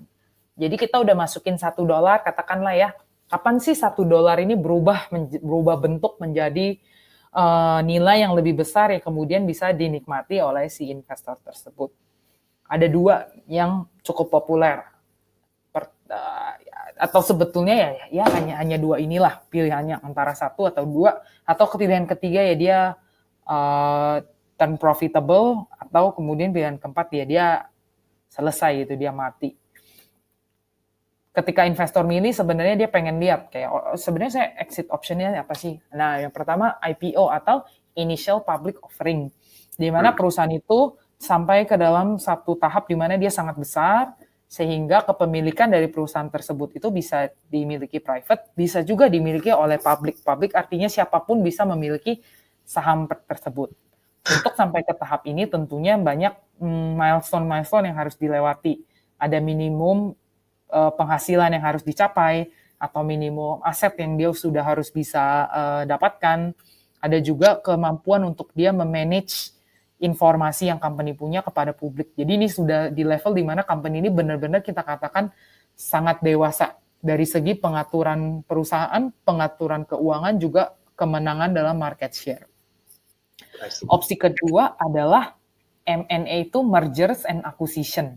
Artinya si perusahaan itu kemudian diakuisisi oleh perusahaan lainnya. Nah, artinya kalau yang IPO itu adalah dibeli oleh publik, kalau ini dibeli oleh pihak-pihak tertentu. Kayak kita untuk sebagai contoh, kita dulu invest di Kudo kemudian dibeli oleh Grab. Jadi itu adalah opportunity di mana ada akuisisi dari perusahaan yang lebih besar untuk mengambil kepemilikan kita di perusahaan tersebut. Kenapa ini penting? Karena ini adalah tahap di mana kita bisa bilang, kita masukin Rp10.000, Rp10.000 itu kemudian kita dapat uang dalam bentuk rupiahnya itu berapa. Itu kemudian yang menjadi konsiderasi lagi. Optionsnya apa ya si investor punya, dan ketika dia berpikir kayak ketika di tahap itu berapa sih return yang dia dapatkan. Misalnya kalau dia tadinya taruh 10.000, dia dapat 100.000, berarti dia dapat 10 kali lipat. Benar, investor maksudnya they have to make money ya. Investor bukan charity. Habis maksudnya ketemu sama founders, ketemu sama company kayak gini, ujung-ujungnya dia make decision karena dia percaya bahwa company ini bisa grow. Dan pas company ini grow, akhirnya akan ada satu exit plan yang tadi Iren bilang IPO atau M&A. Di sanalah sebenarnya investor make money-nya. Betul. Dan makin ke tahap tersebut, sebenarnya tadi aku sempat lihat pertanyaan juga tentang series B, series C itu, semakin kita naik ke atas itu semakin sulit. Jadi kayak persaingan atau seleksi alam itu makin naik itu semakin dikit sekali. Kalau di Amerika mungkin kayak ada 100 company yang mulai, mungkin hanya nggak nyampe, mungkin dari 1.000 mungkin hanya satu yang selamat untuk sampai ke tahap terakhir. Atau kayak dari 1.000 itu kemudian yang sifatnya kayak masih lagi berusaha itu mungkin ada 20, 30. Dan sekira-kira 95% lebih sebenarnya akhirnya perjalanannya harus tamat. Karena untuk nyampai ke sini itu susah sekali. Karena untuk bisa sampai di tahap exit itu, value yang di-create itu harus sudah sangat besar. Ngerti. Ya memang sih maksudnya kita bilang itu dari perspektifnya investor, dari perspektifnya kita sebagai entrepreneur pun juga sama. Sebenarnya kalau kita bisa raise series B, series C itu kan artinya tim yang kita harus manage expectation-nya sama responsibility, tanggung jawabnya tuh jauh lebih gede juga. Misalnya dulu pertama kali saya run a company, saya cuma ada 3 employee. Cara mainnya beda, jauh lebih mudah. Setelah itu kita bilang setiap kali kelipatan 3 ya, 9 orang itu udah lebih susah lagi. Nanti 27 orang lebih susah lagi. Kayak per hari ini kita ada 33 orang di kantor. Dan saya ngerasain sih, tiap kali kelipatan 3 itu cara mainnya udah harus beda. Dan kalau kita nggak cepat adapt ya, ujung-ujungnya ya company kita yang bisa kena juga. Nah ini mungkin yang tadi Ira juga mention kenapa some company, banyak perusahaan sebenarnya tuh nggak bisa sampai raise series B, C, karena mereka perjalanannya stop before they can actually grow atau adapt ke next level lah istilahnya. Betul. Mungkin itu dari segi kalau si company itu dianalisa dari exit option. Nah, kemudian ini juga yang penting-penting, nggak penting, tergantung industrinya apa, yaitu kita sebutnya traction. Apa sih pencapaian-pencapaian yang sudah dipunyai dari company tersebut. Jadi kayak, misalnya kita katakan, dan bisnis model, berbeda bisnis model itu akan punya rekam jejak yang beda-beda. Kita katakan misalnya e-commerce ya, kita ketika ngomongin traction itu, kita mungkin ngomongin tentang ada satu yang kita sebut dengan top line. Top line tuh seberapa banyak sih kita sudah mendapatkan market share. Jadi kita ngomongin berapa transaksi yang sudah diproses, berapa jumlah barang yang sudah terjual, berapa banyak customer yang sudah membeli. Tahap kedua, traction itu kita juga ngomongin tentang unit economics-nya. Oke, sekarang jualan, misalnya kita bilang kita jualan TV. Kenapa? Terus dia bilang, gue jual TV bisa sampai 100.000 TV satu bulan. Kenapa? Ternyata disubsidi. Beli TV di situ jauh lebih murah dari beli TV di tempat lain. Artinya semakin besar, semakin dia banyak jual TV, semakin rugi company itu.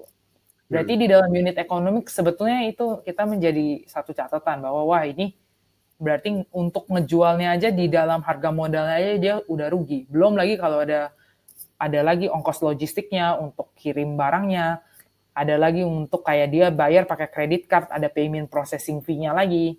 Jadi dia di atas, di top line aja dia sudah berdarah-darah. Zoom in lagi ke daerah yang bawah. Daerah yang bawah kita lihat operating cost. Operating cost itu kita melihat seberapa jago founder itu mengefisiensikan proses bisnis. Jadi kita ini ada hal-hal misalnya kayak misalnya gaji karyawan, sewa office, atau dia expenses DLL lainnya. Sehingga paling bawah ada lagi namanya net profit. Itu akan ngomongin profitability company itu kira-kira gimana. Apakah ada hukum pastinya? Harus traction kayak gimana sih yang diinvest investor? Jawabannya belum tentu juga. Ini balik lagi ke poin awal bahwa yang paling penting adalah bertemu dengan investor yang punya visi dan misi yang sama. Mungkin dulu waktu misalnya Gojek, walaupun dia subsidi, investor itu mengerti bahwa untuk memenangkan bisnis model ini, memang harus subsidi dulu. Sampai itu baru bisa tercapai. Tapi ada juga misalnya kalau kita katakan e-commerce model, jualan barang. Kalau kita bilang industri ini sangat menarik karena belum banyak player di sini. Logikanya adalah kita justru dengan services ini adalah added value. Walaupun kita menang market share, kita juga tetap harus bisa prove ada unit economics-nya. Jadi traction ini adalah sesuatu yang ada hukum alamnya, berapa yang baik, tapi di dalam prakteknya perlu adanya alignment antara investor dan si company tersebut, apa yang disebut dengan good performance. Dan ini tiap dari satu tahap ke tahap yang lain itu bisa berubah. Jadi kita nggak bisa bilang kayak, investor yang ini pedulinya hanya profit. Jarang. Jadi sifatnya sebenarnya akan lebih dinamis. mungkin pada saat awal-awal kita mengerti bahwa unit economics tidak akan ketemu. Jadi mungkin akan fokus ke mendapatkan pangsa pasar. Tapi di satu titik bahwa kayak karena susah lagi untuk raise uang atau udah cukup matang konsepnya, kita udah mulai ngetes nih apakah kita bisa dapat ekonomik yang baik atau enggak, itu juga bisa dimajuin. Jadi itu. Ya, untuk mensummary sebenarnya itulah 3 part yang aku cerita mungkin perspektif yang blended tapi lebih ke pandangan aku ketika aku melakukan assessment.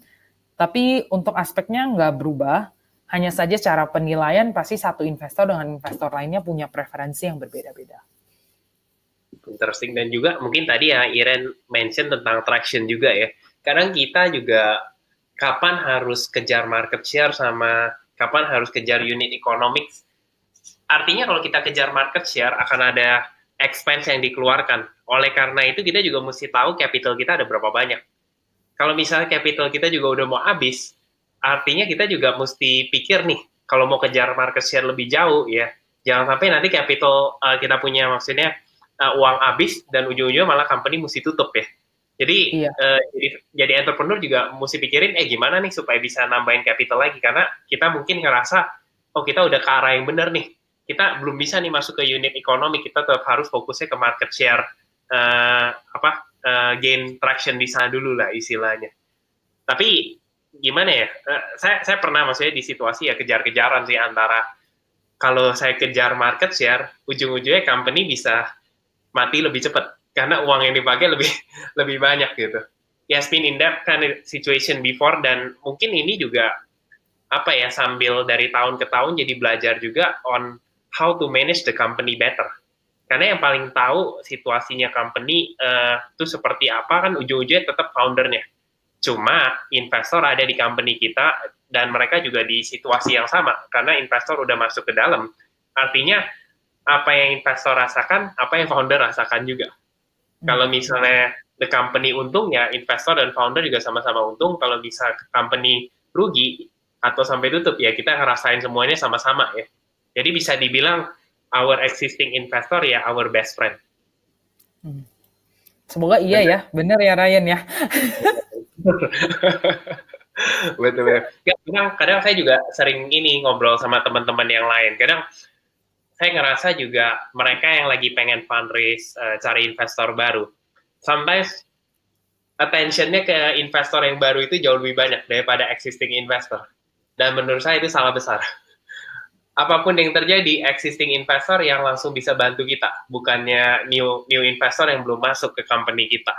Jadi itu something yang saya bisa share juga ya dari tips about investor handling selama ini, dan we have very good relationship sama East Venture juga ya. Dan pastiin kalian juga treat your investor very well lah istilahnya, apalagi existing investor, bukan new investor. Ya, karena new investor kan mereka sebenarnya masih asing ya istilahnya. Ini udah slide terakhir ya jadinya Iren ya? Udah slide terakhir.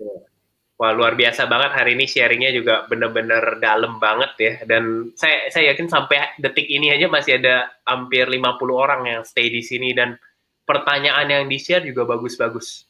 Terutama dari Ryan Jauwena ya. Ini saya share pertanyaannya Ryan dulu, terus saya ke bawah nanti ya. Jadi Ryan bilang dia buat startup e-logistik untuk solve masalah logistik di era e-commerce dari sisi all order fulfillment dan last mile delivery dengan agregat kurir dan logistik. Jadi it's like a marketplace ya, tapi buat e-logistik. Menurut Melissa, Iren, seperti apa sektor logistik with tech ini?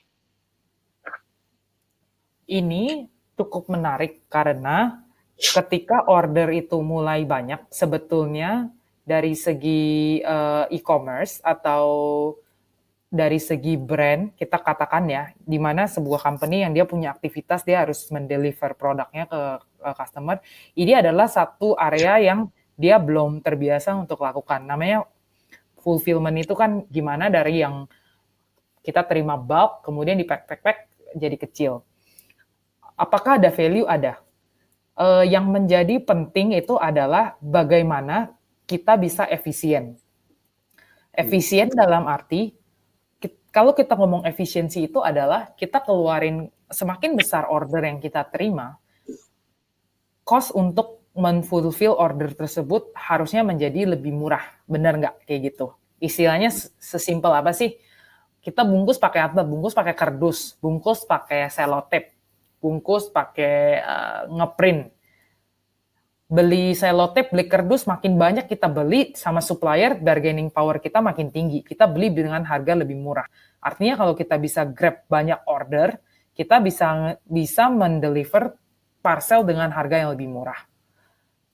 Pertanyaannya adalah untuk mencapai di tahap efisiensi tersebut itu, siapa yang jago untuk melakukan hal tersebut?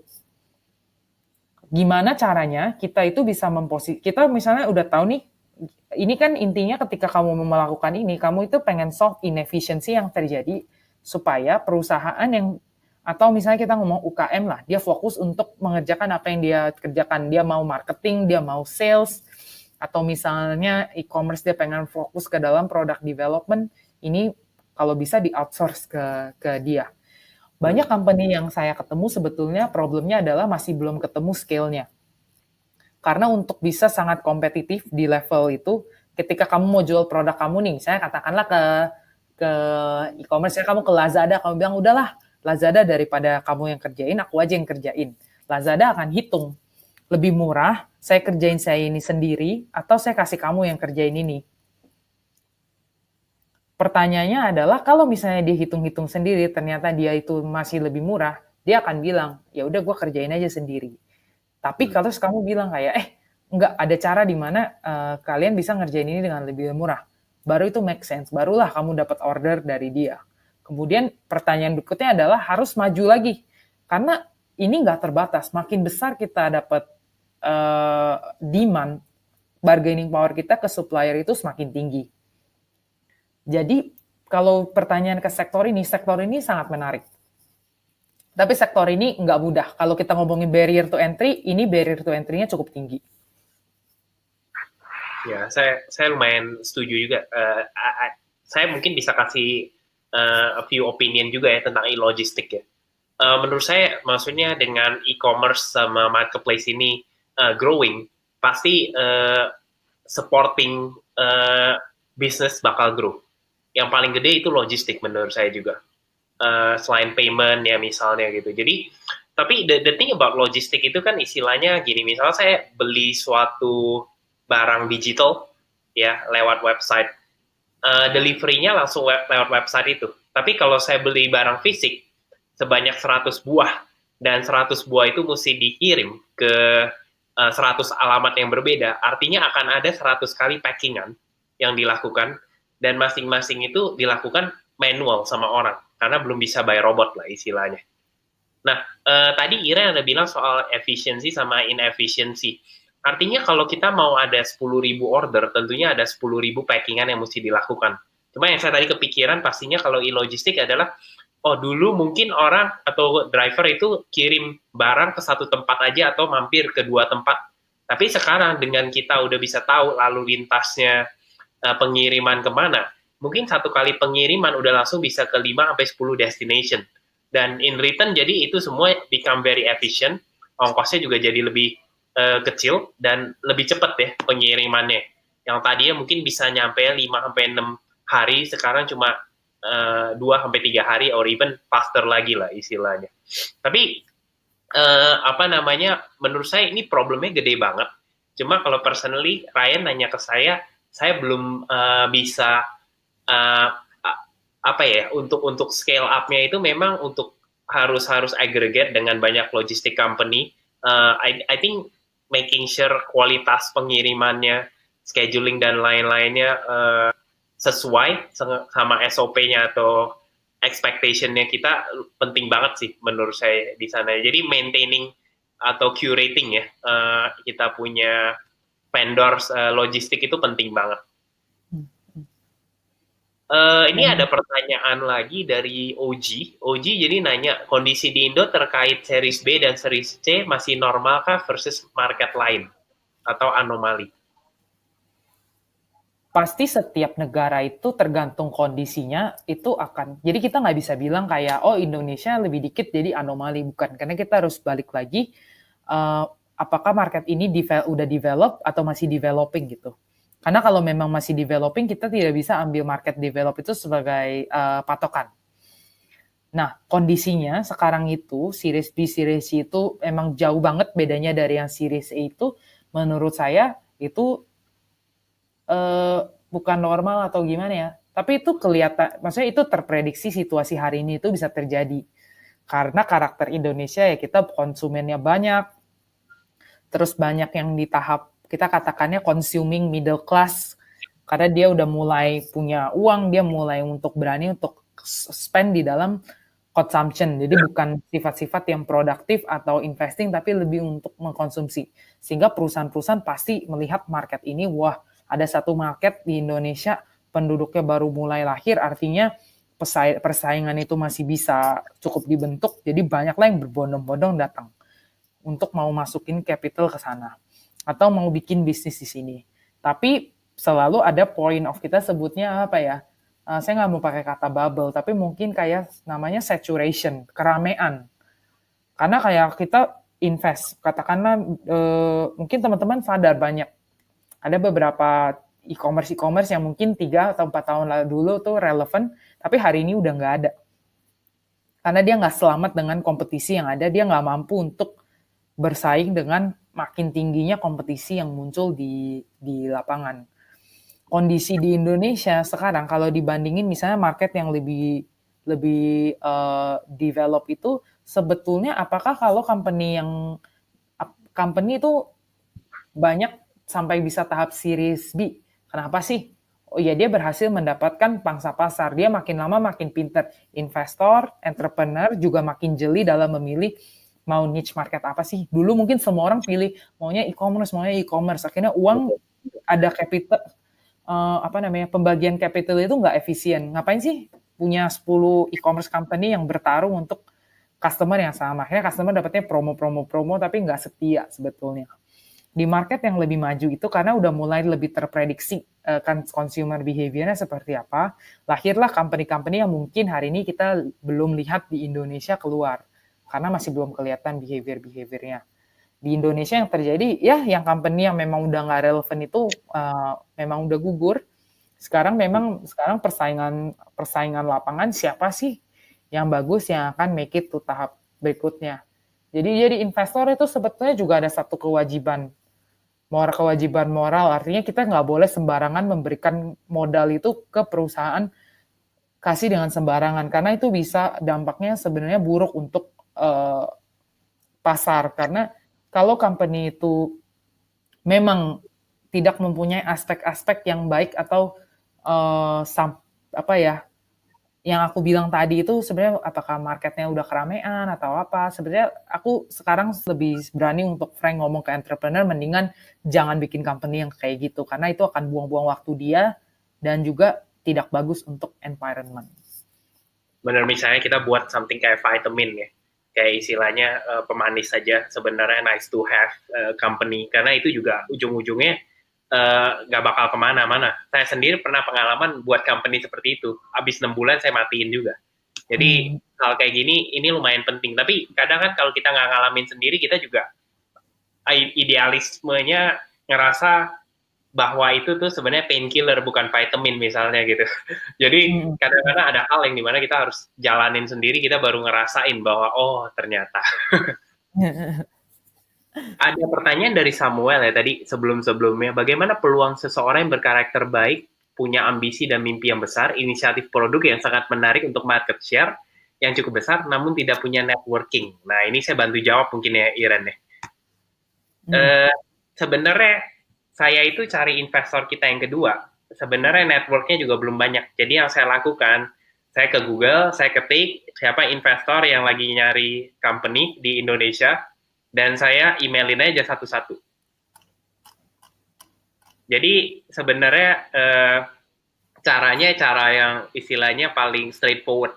Kita Google aja sebenarnya dan kenalan dari sana. Nah ini ada pertanyaan lagi dari Pak Jeki ya, katanya zona sekolah kering dan tidak menarik bagi investor. Kalau saya personally sebenarnya ada 3 industri yang selalu orang pasti butuh: education, makanan, sama kesehatan.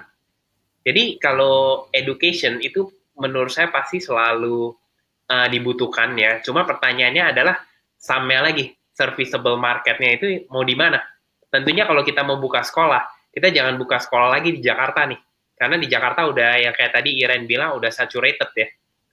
Tapi kalau kita mau buka sekolah, misalnya di luar Jakarta, di luar Tangerang, karena Tangerang sekarang juga udah banyak kompetitor, lebih saturated. Kita tinggal ngelihat populasi itu bergerak ke arah mana, ya, dan di sana pasti mereka butuh kebutuhan dasar ini, yaitu yang tadi papan, sangan, papan, apa namanya, uh, makanan, education, sama healthcare.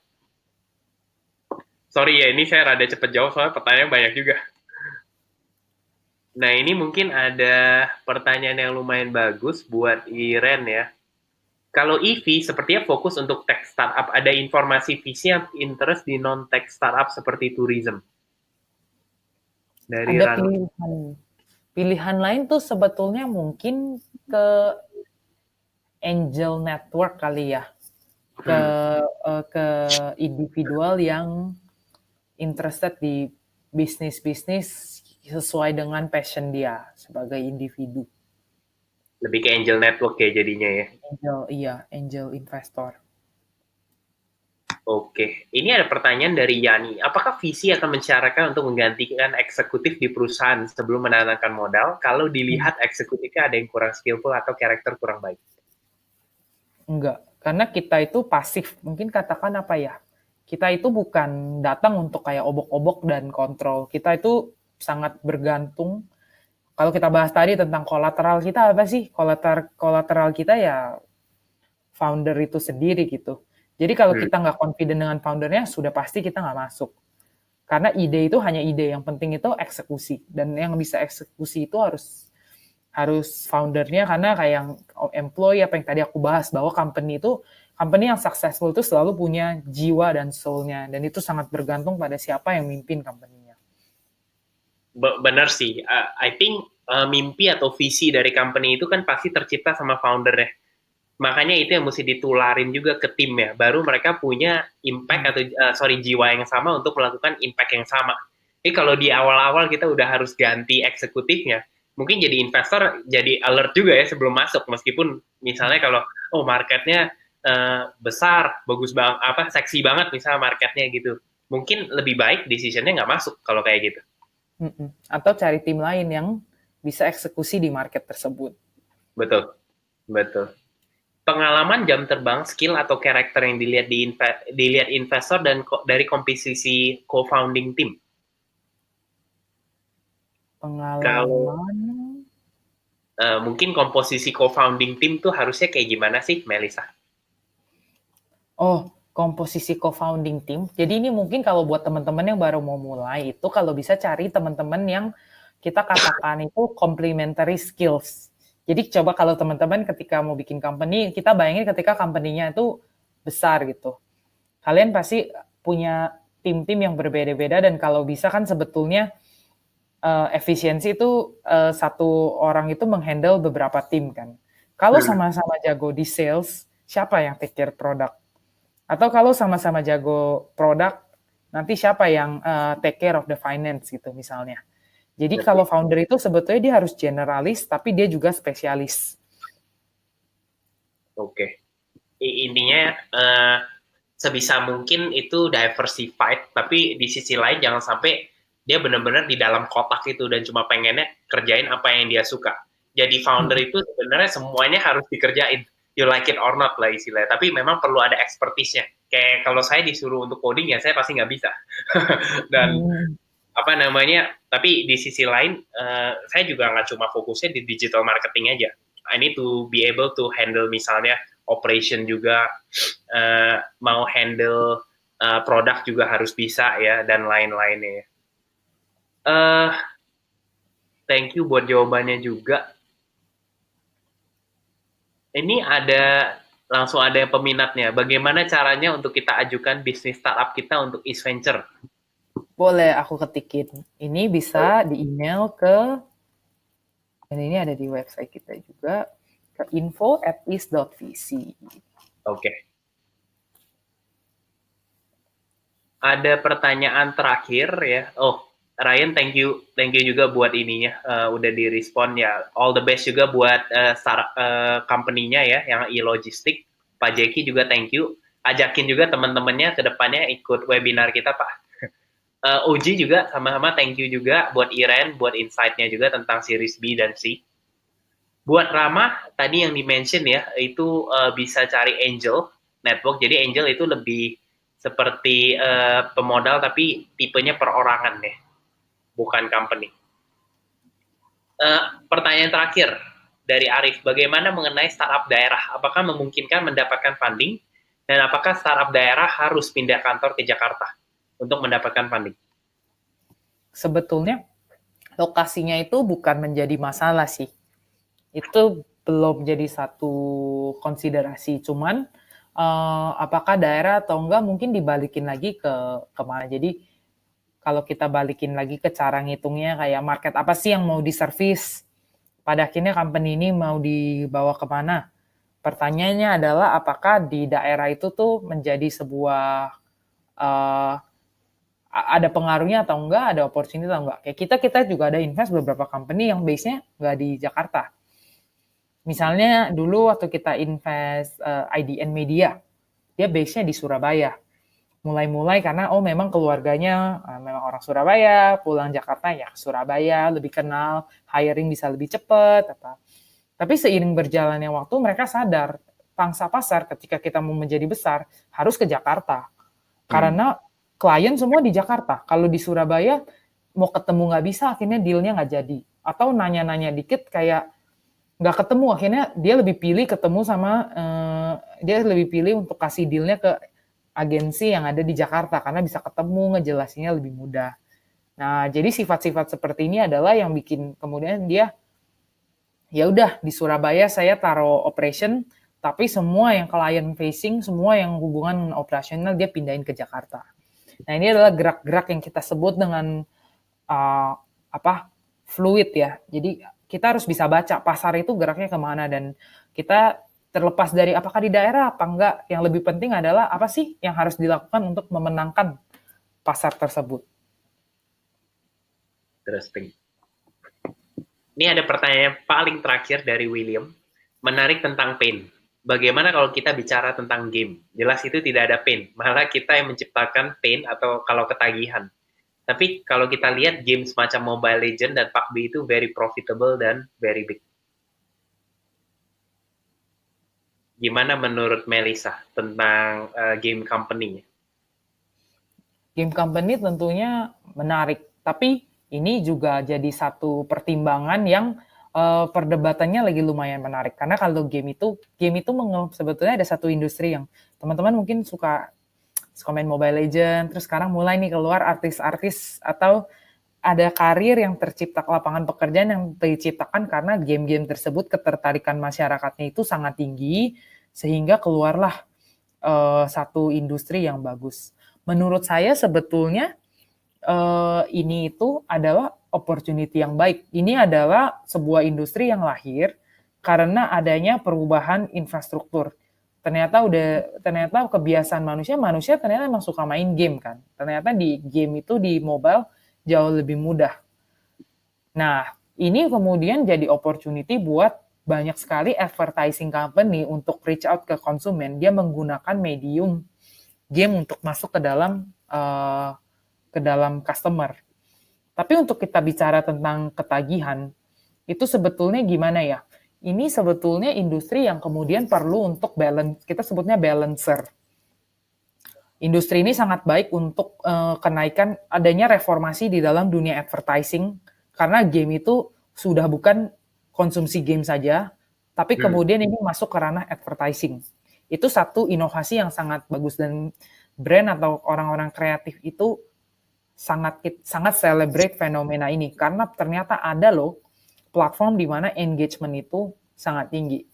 Tapi tentu perlu ada penyeimbangan. Seperti kalau kita tahu misalnya di industri yang lebih serius kayak fintech ya. Fintech P2P lending. itu hal yang baik sebetulnya. Karena orang-orang yang tadinya nggak punya akses kepada kredit sekarang bisa. Tapi tentu ada perlu peran balancer, yaitu misalnya badan lembaga kayak OJK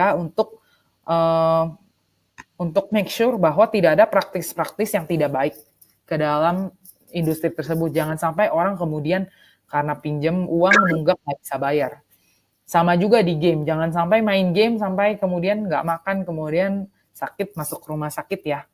Ini mungkin saya rasa ini industri yang sangat bagus, cuman tentunya peran balancer itu menjadi penting untuk supaya ada nilai-nilai moral atau etika yang tetap kita pertahankan.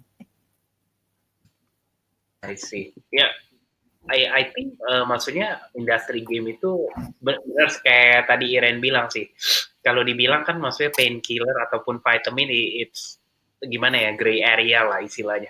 Cuma on the other hand, kalau saya pribadi saya ngelihat game itu something yang kita nggak bisa mau dibilang nice to have, yes, tapi di sisi lain juga itu making a lot of money gitu.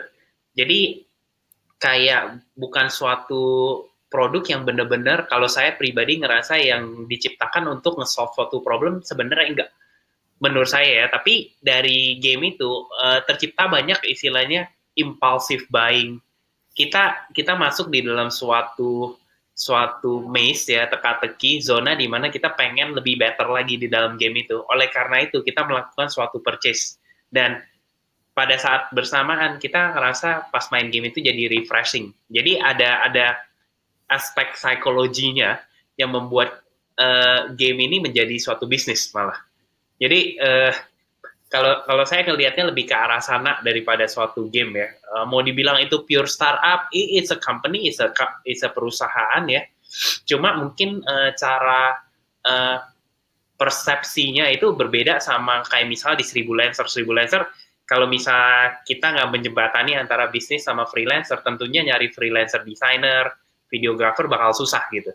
Jadi buat mereka yang nyari tentunya ngerasa butuh kita gitu. Tapi itu belum tentu kita temuin di game.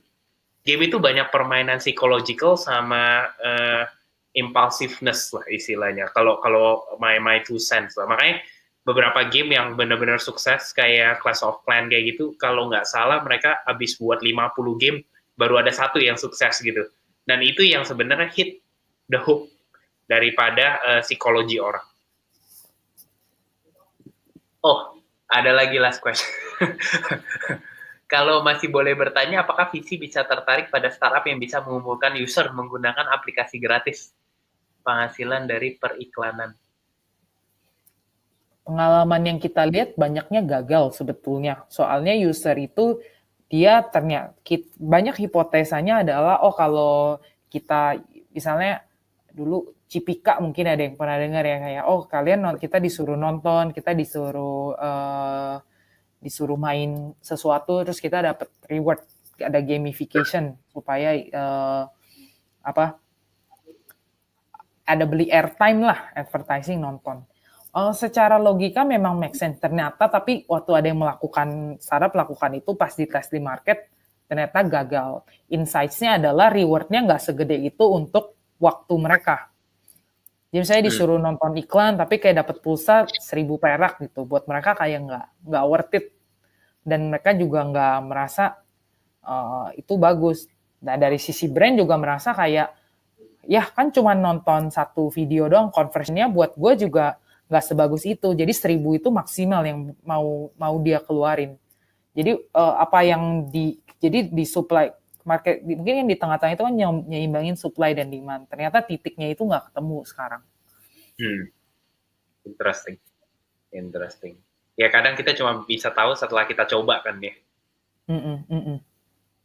Oke, itu aja dari sesi malam ini ya. Sebelum closing, saya juga pengen share ke teman-teman juga. Saya juga ada nulis blog ya di blog.seribu.com. Bisa follow juga. Ataupun di Instagram saya, di Ergondoku tadi. Dan sekali lagi buat Iren, Melisa Iren di Jogja. Thank you banget. Oh ini ada satu last question lagi. Melisa masih bisa ya jawab? Masih kuat jawab? Masih dong. Masih kuat jawab ya? Last question dari Oji, apakah Iren ada sesuatu yang Iren wish ada atau terjadi di ekosistem yang saat ini belum terjadi atau terbentuk? Mungkin yang belum terbentuk itu sering diomongin juga mungkin kayak representasi perempuan di teknologi ekosistem. Itu satu hal yang belum kejadian dan saya berharap sih banyak kejadian. Ya, perempuan-perempuan yang di bidang STEM ya, Science, Technology, Engineering, sama Math, itu semoga bisa lebih berpartisipasi dalam industri ini supaya touch dari teknologi company itu istilahnya lebih representatif dari keadaan populasi kita lah. Istilah lebih balance out ya, for all the genders lah istilahnya. Yes. Oke. Ini yang tadi game kita ada sempat mention William juga ya tentang pain vitamin solution. Kalau ini kita susah untuk make judgment juga, tapi tadi kita ada share a bit feedback ya. Kalau dari saya ngerasa game itu something yang very psychological driven lah, sama impulsif gitu. Jadi kalau ditanya apakah itu vitamin solution atau pain, menurut saya it's a vitamin sebenarnya. Tapi people actually purchase di game kita istilahnya. Kalau aku dibalikin sih mungkin itu beda-beda kan, investor akan ngelihatnya. Tapi kalau kayak dibalikin ke kita, mungkin kita prefer untuk nggak invest ke game. Nggak invest karena ada value-value yang kita rasa kalau berlebihan itu impact-nya itu nggak, maksudnya ketika kita mau value creation masih banyak area-area yang lebih bisa didulukan lah. Tapi apakah terus game itu bukan industri yang menarik? Nggak juga. Ada juga investor-investor yang tetap berpunya visi dan tertarik untuk invest dan sangat positif dan optimis di industri tersebut. Betul sih, biasa kita nggak invest di game ya, tapi sebenarnya di company yang buat game itu. Makanya maksudnya the company just have to keep making the game ya sampai dia hit game yang benar-benar skor lah istilahnya. Kayak gitu. Oke, itu aja dari sesi malam ini ya. Sekali lagi buat teman-teman, next webinar bulan depan, kita webinar sebulan sekali. Sebelumnya juga buat Melisa, thank you banget ya udah live sama kita dari Jogja. Dan have a safe trip juga balik ke Jakarta besok ya kayaknya ya. Lusa. Thank you sekali lagi, dan buat teman-teman ini juga saya ada e-book ya yang saya mau share juga, bisa di-download dari sini. E-booknya tentang webinar keempat kita waktu itu. Webinar keempat kalau nggak salah tentang Oten Coffee. Oke, itu aja. Thank you Melisa, have a good night. Teman-teman yang lain, sampai masih 40 orang sampai saat ini. Total yang join kita ada sekitar 100-an, termasuk yang di YouTube ya. Thank you sekali lagi buat this webinar successful. Sampai jumpa lagi bulan depan. Thank you, bye-bye. Thank you, bye.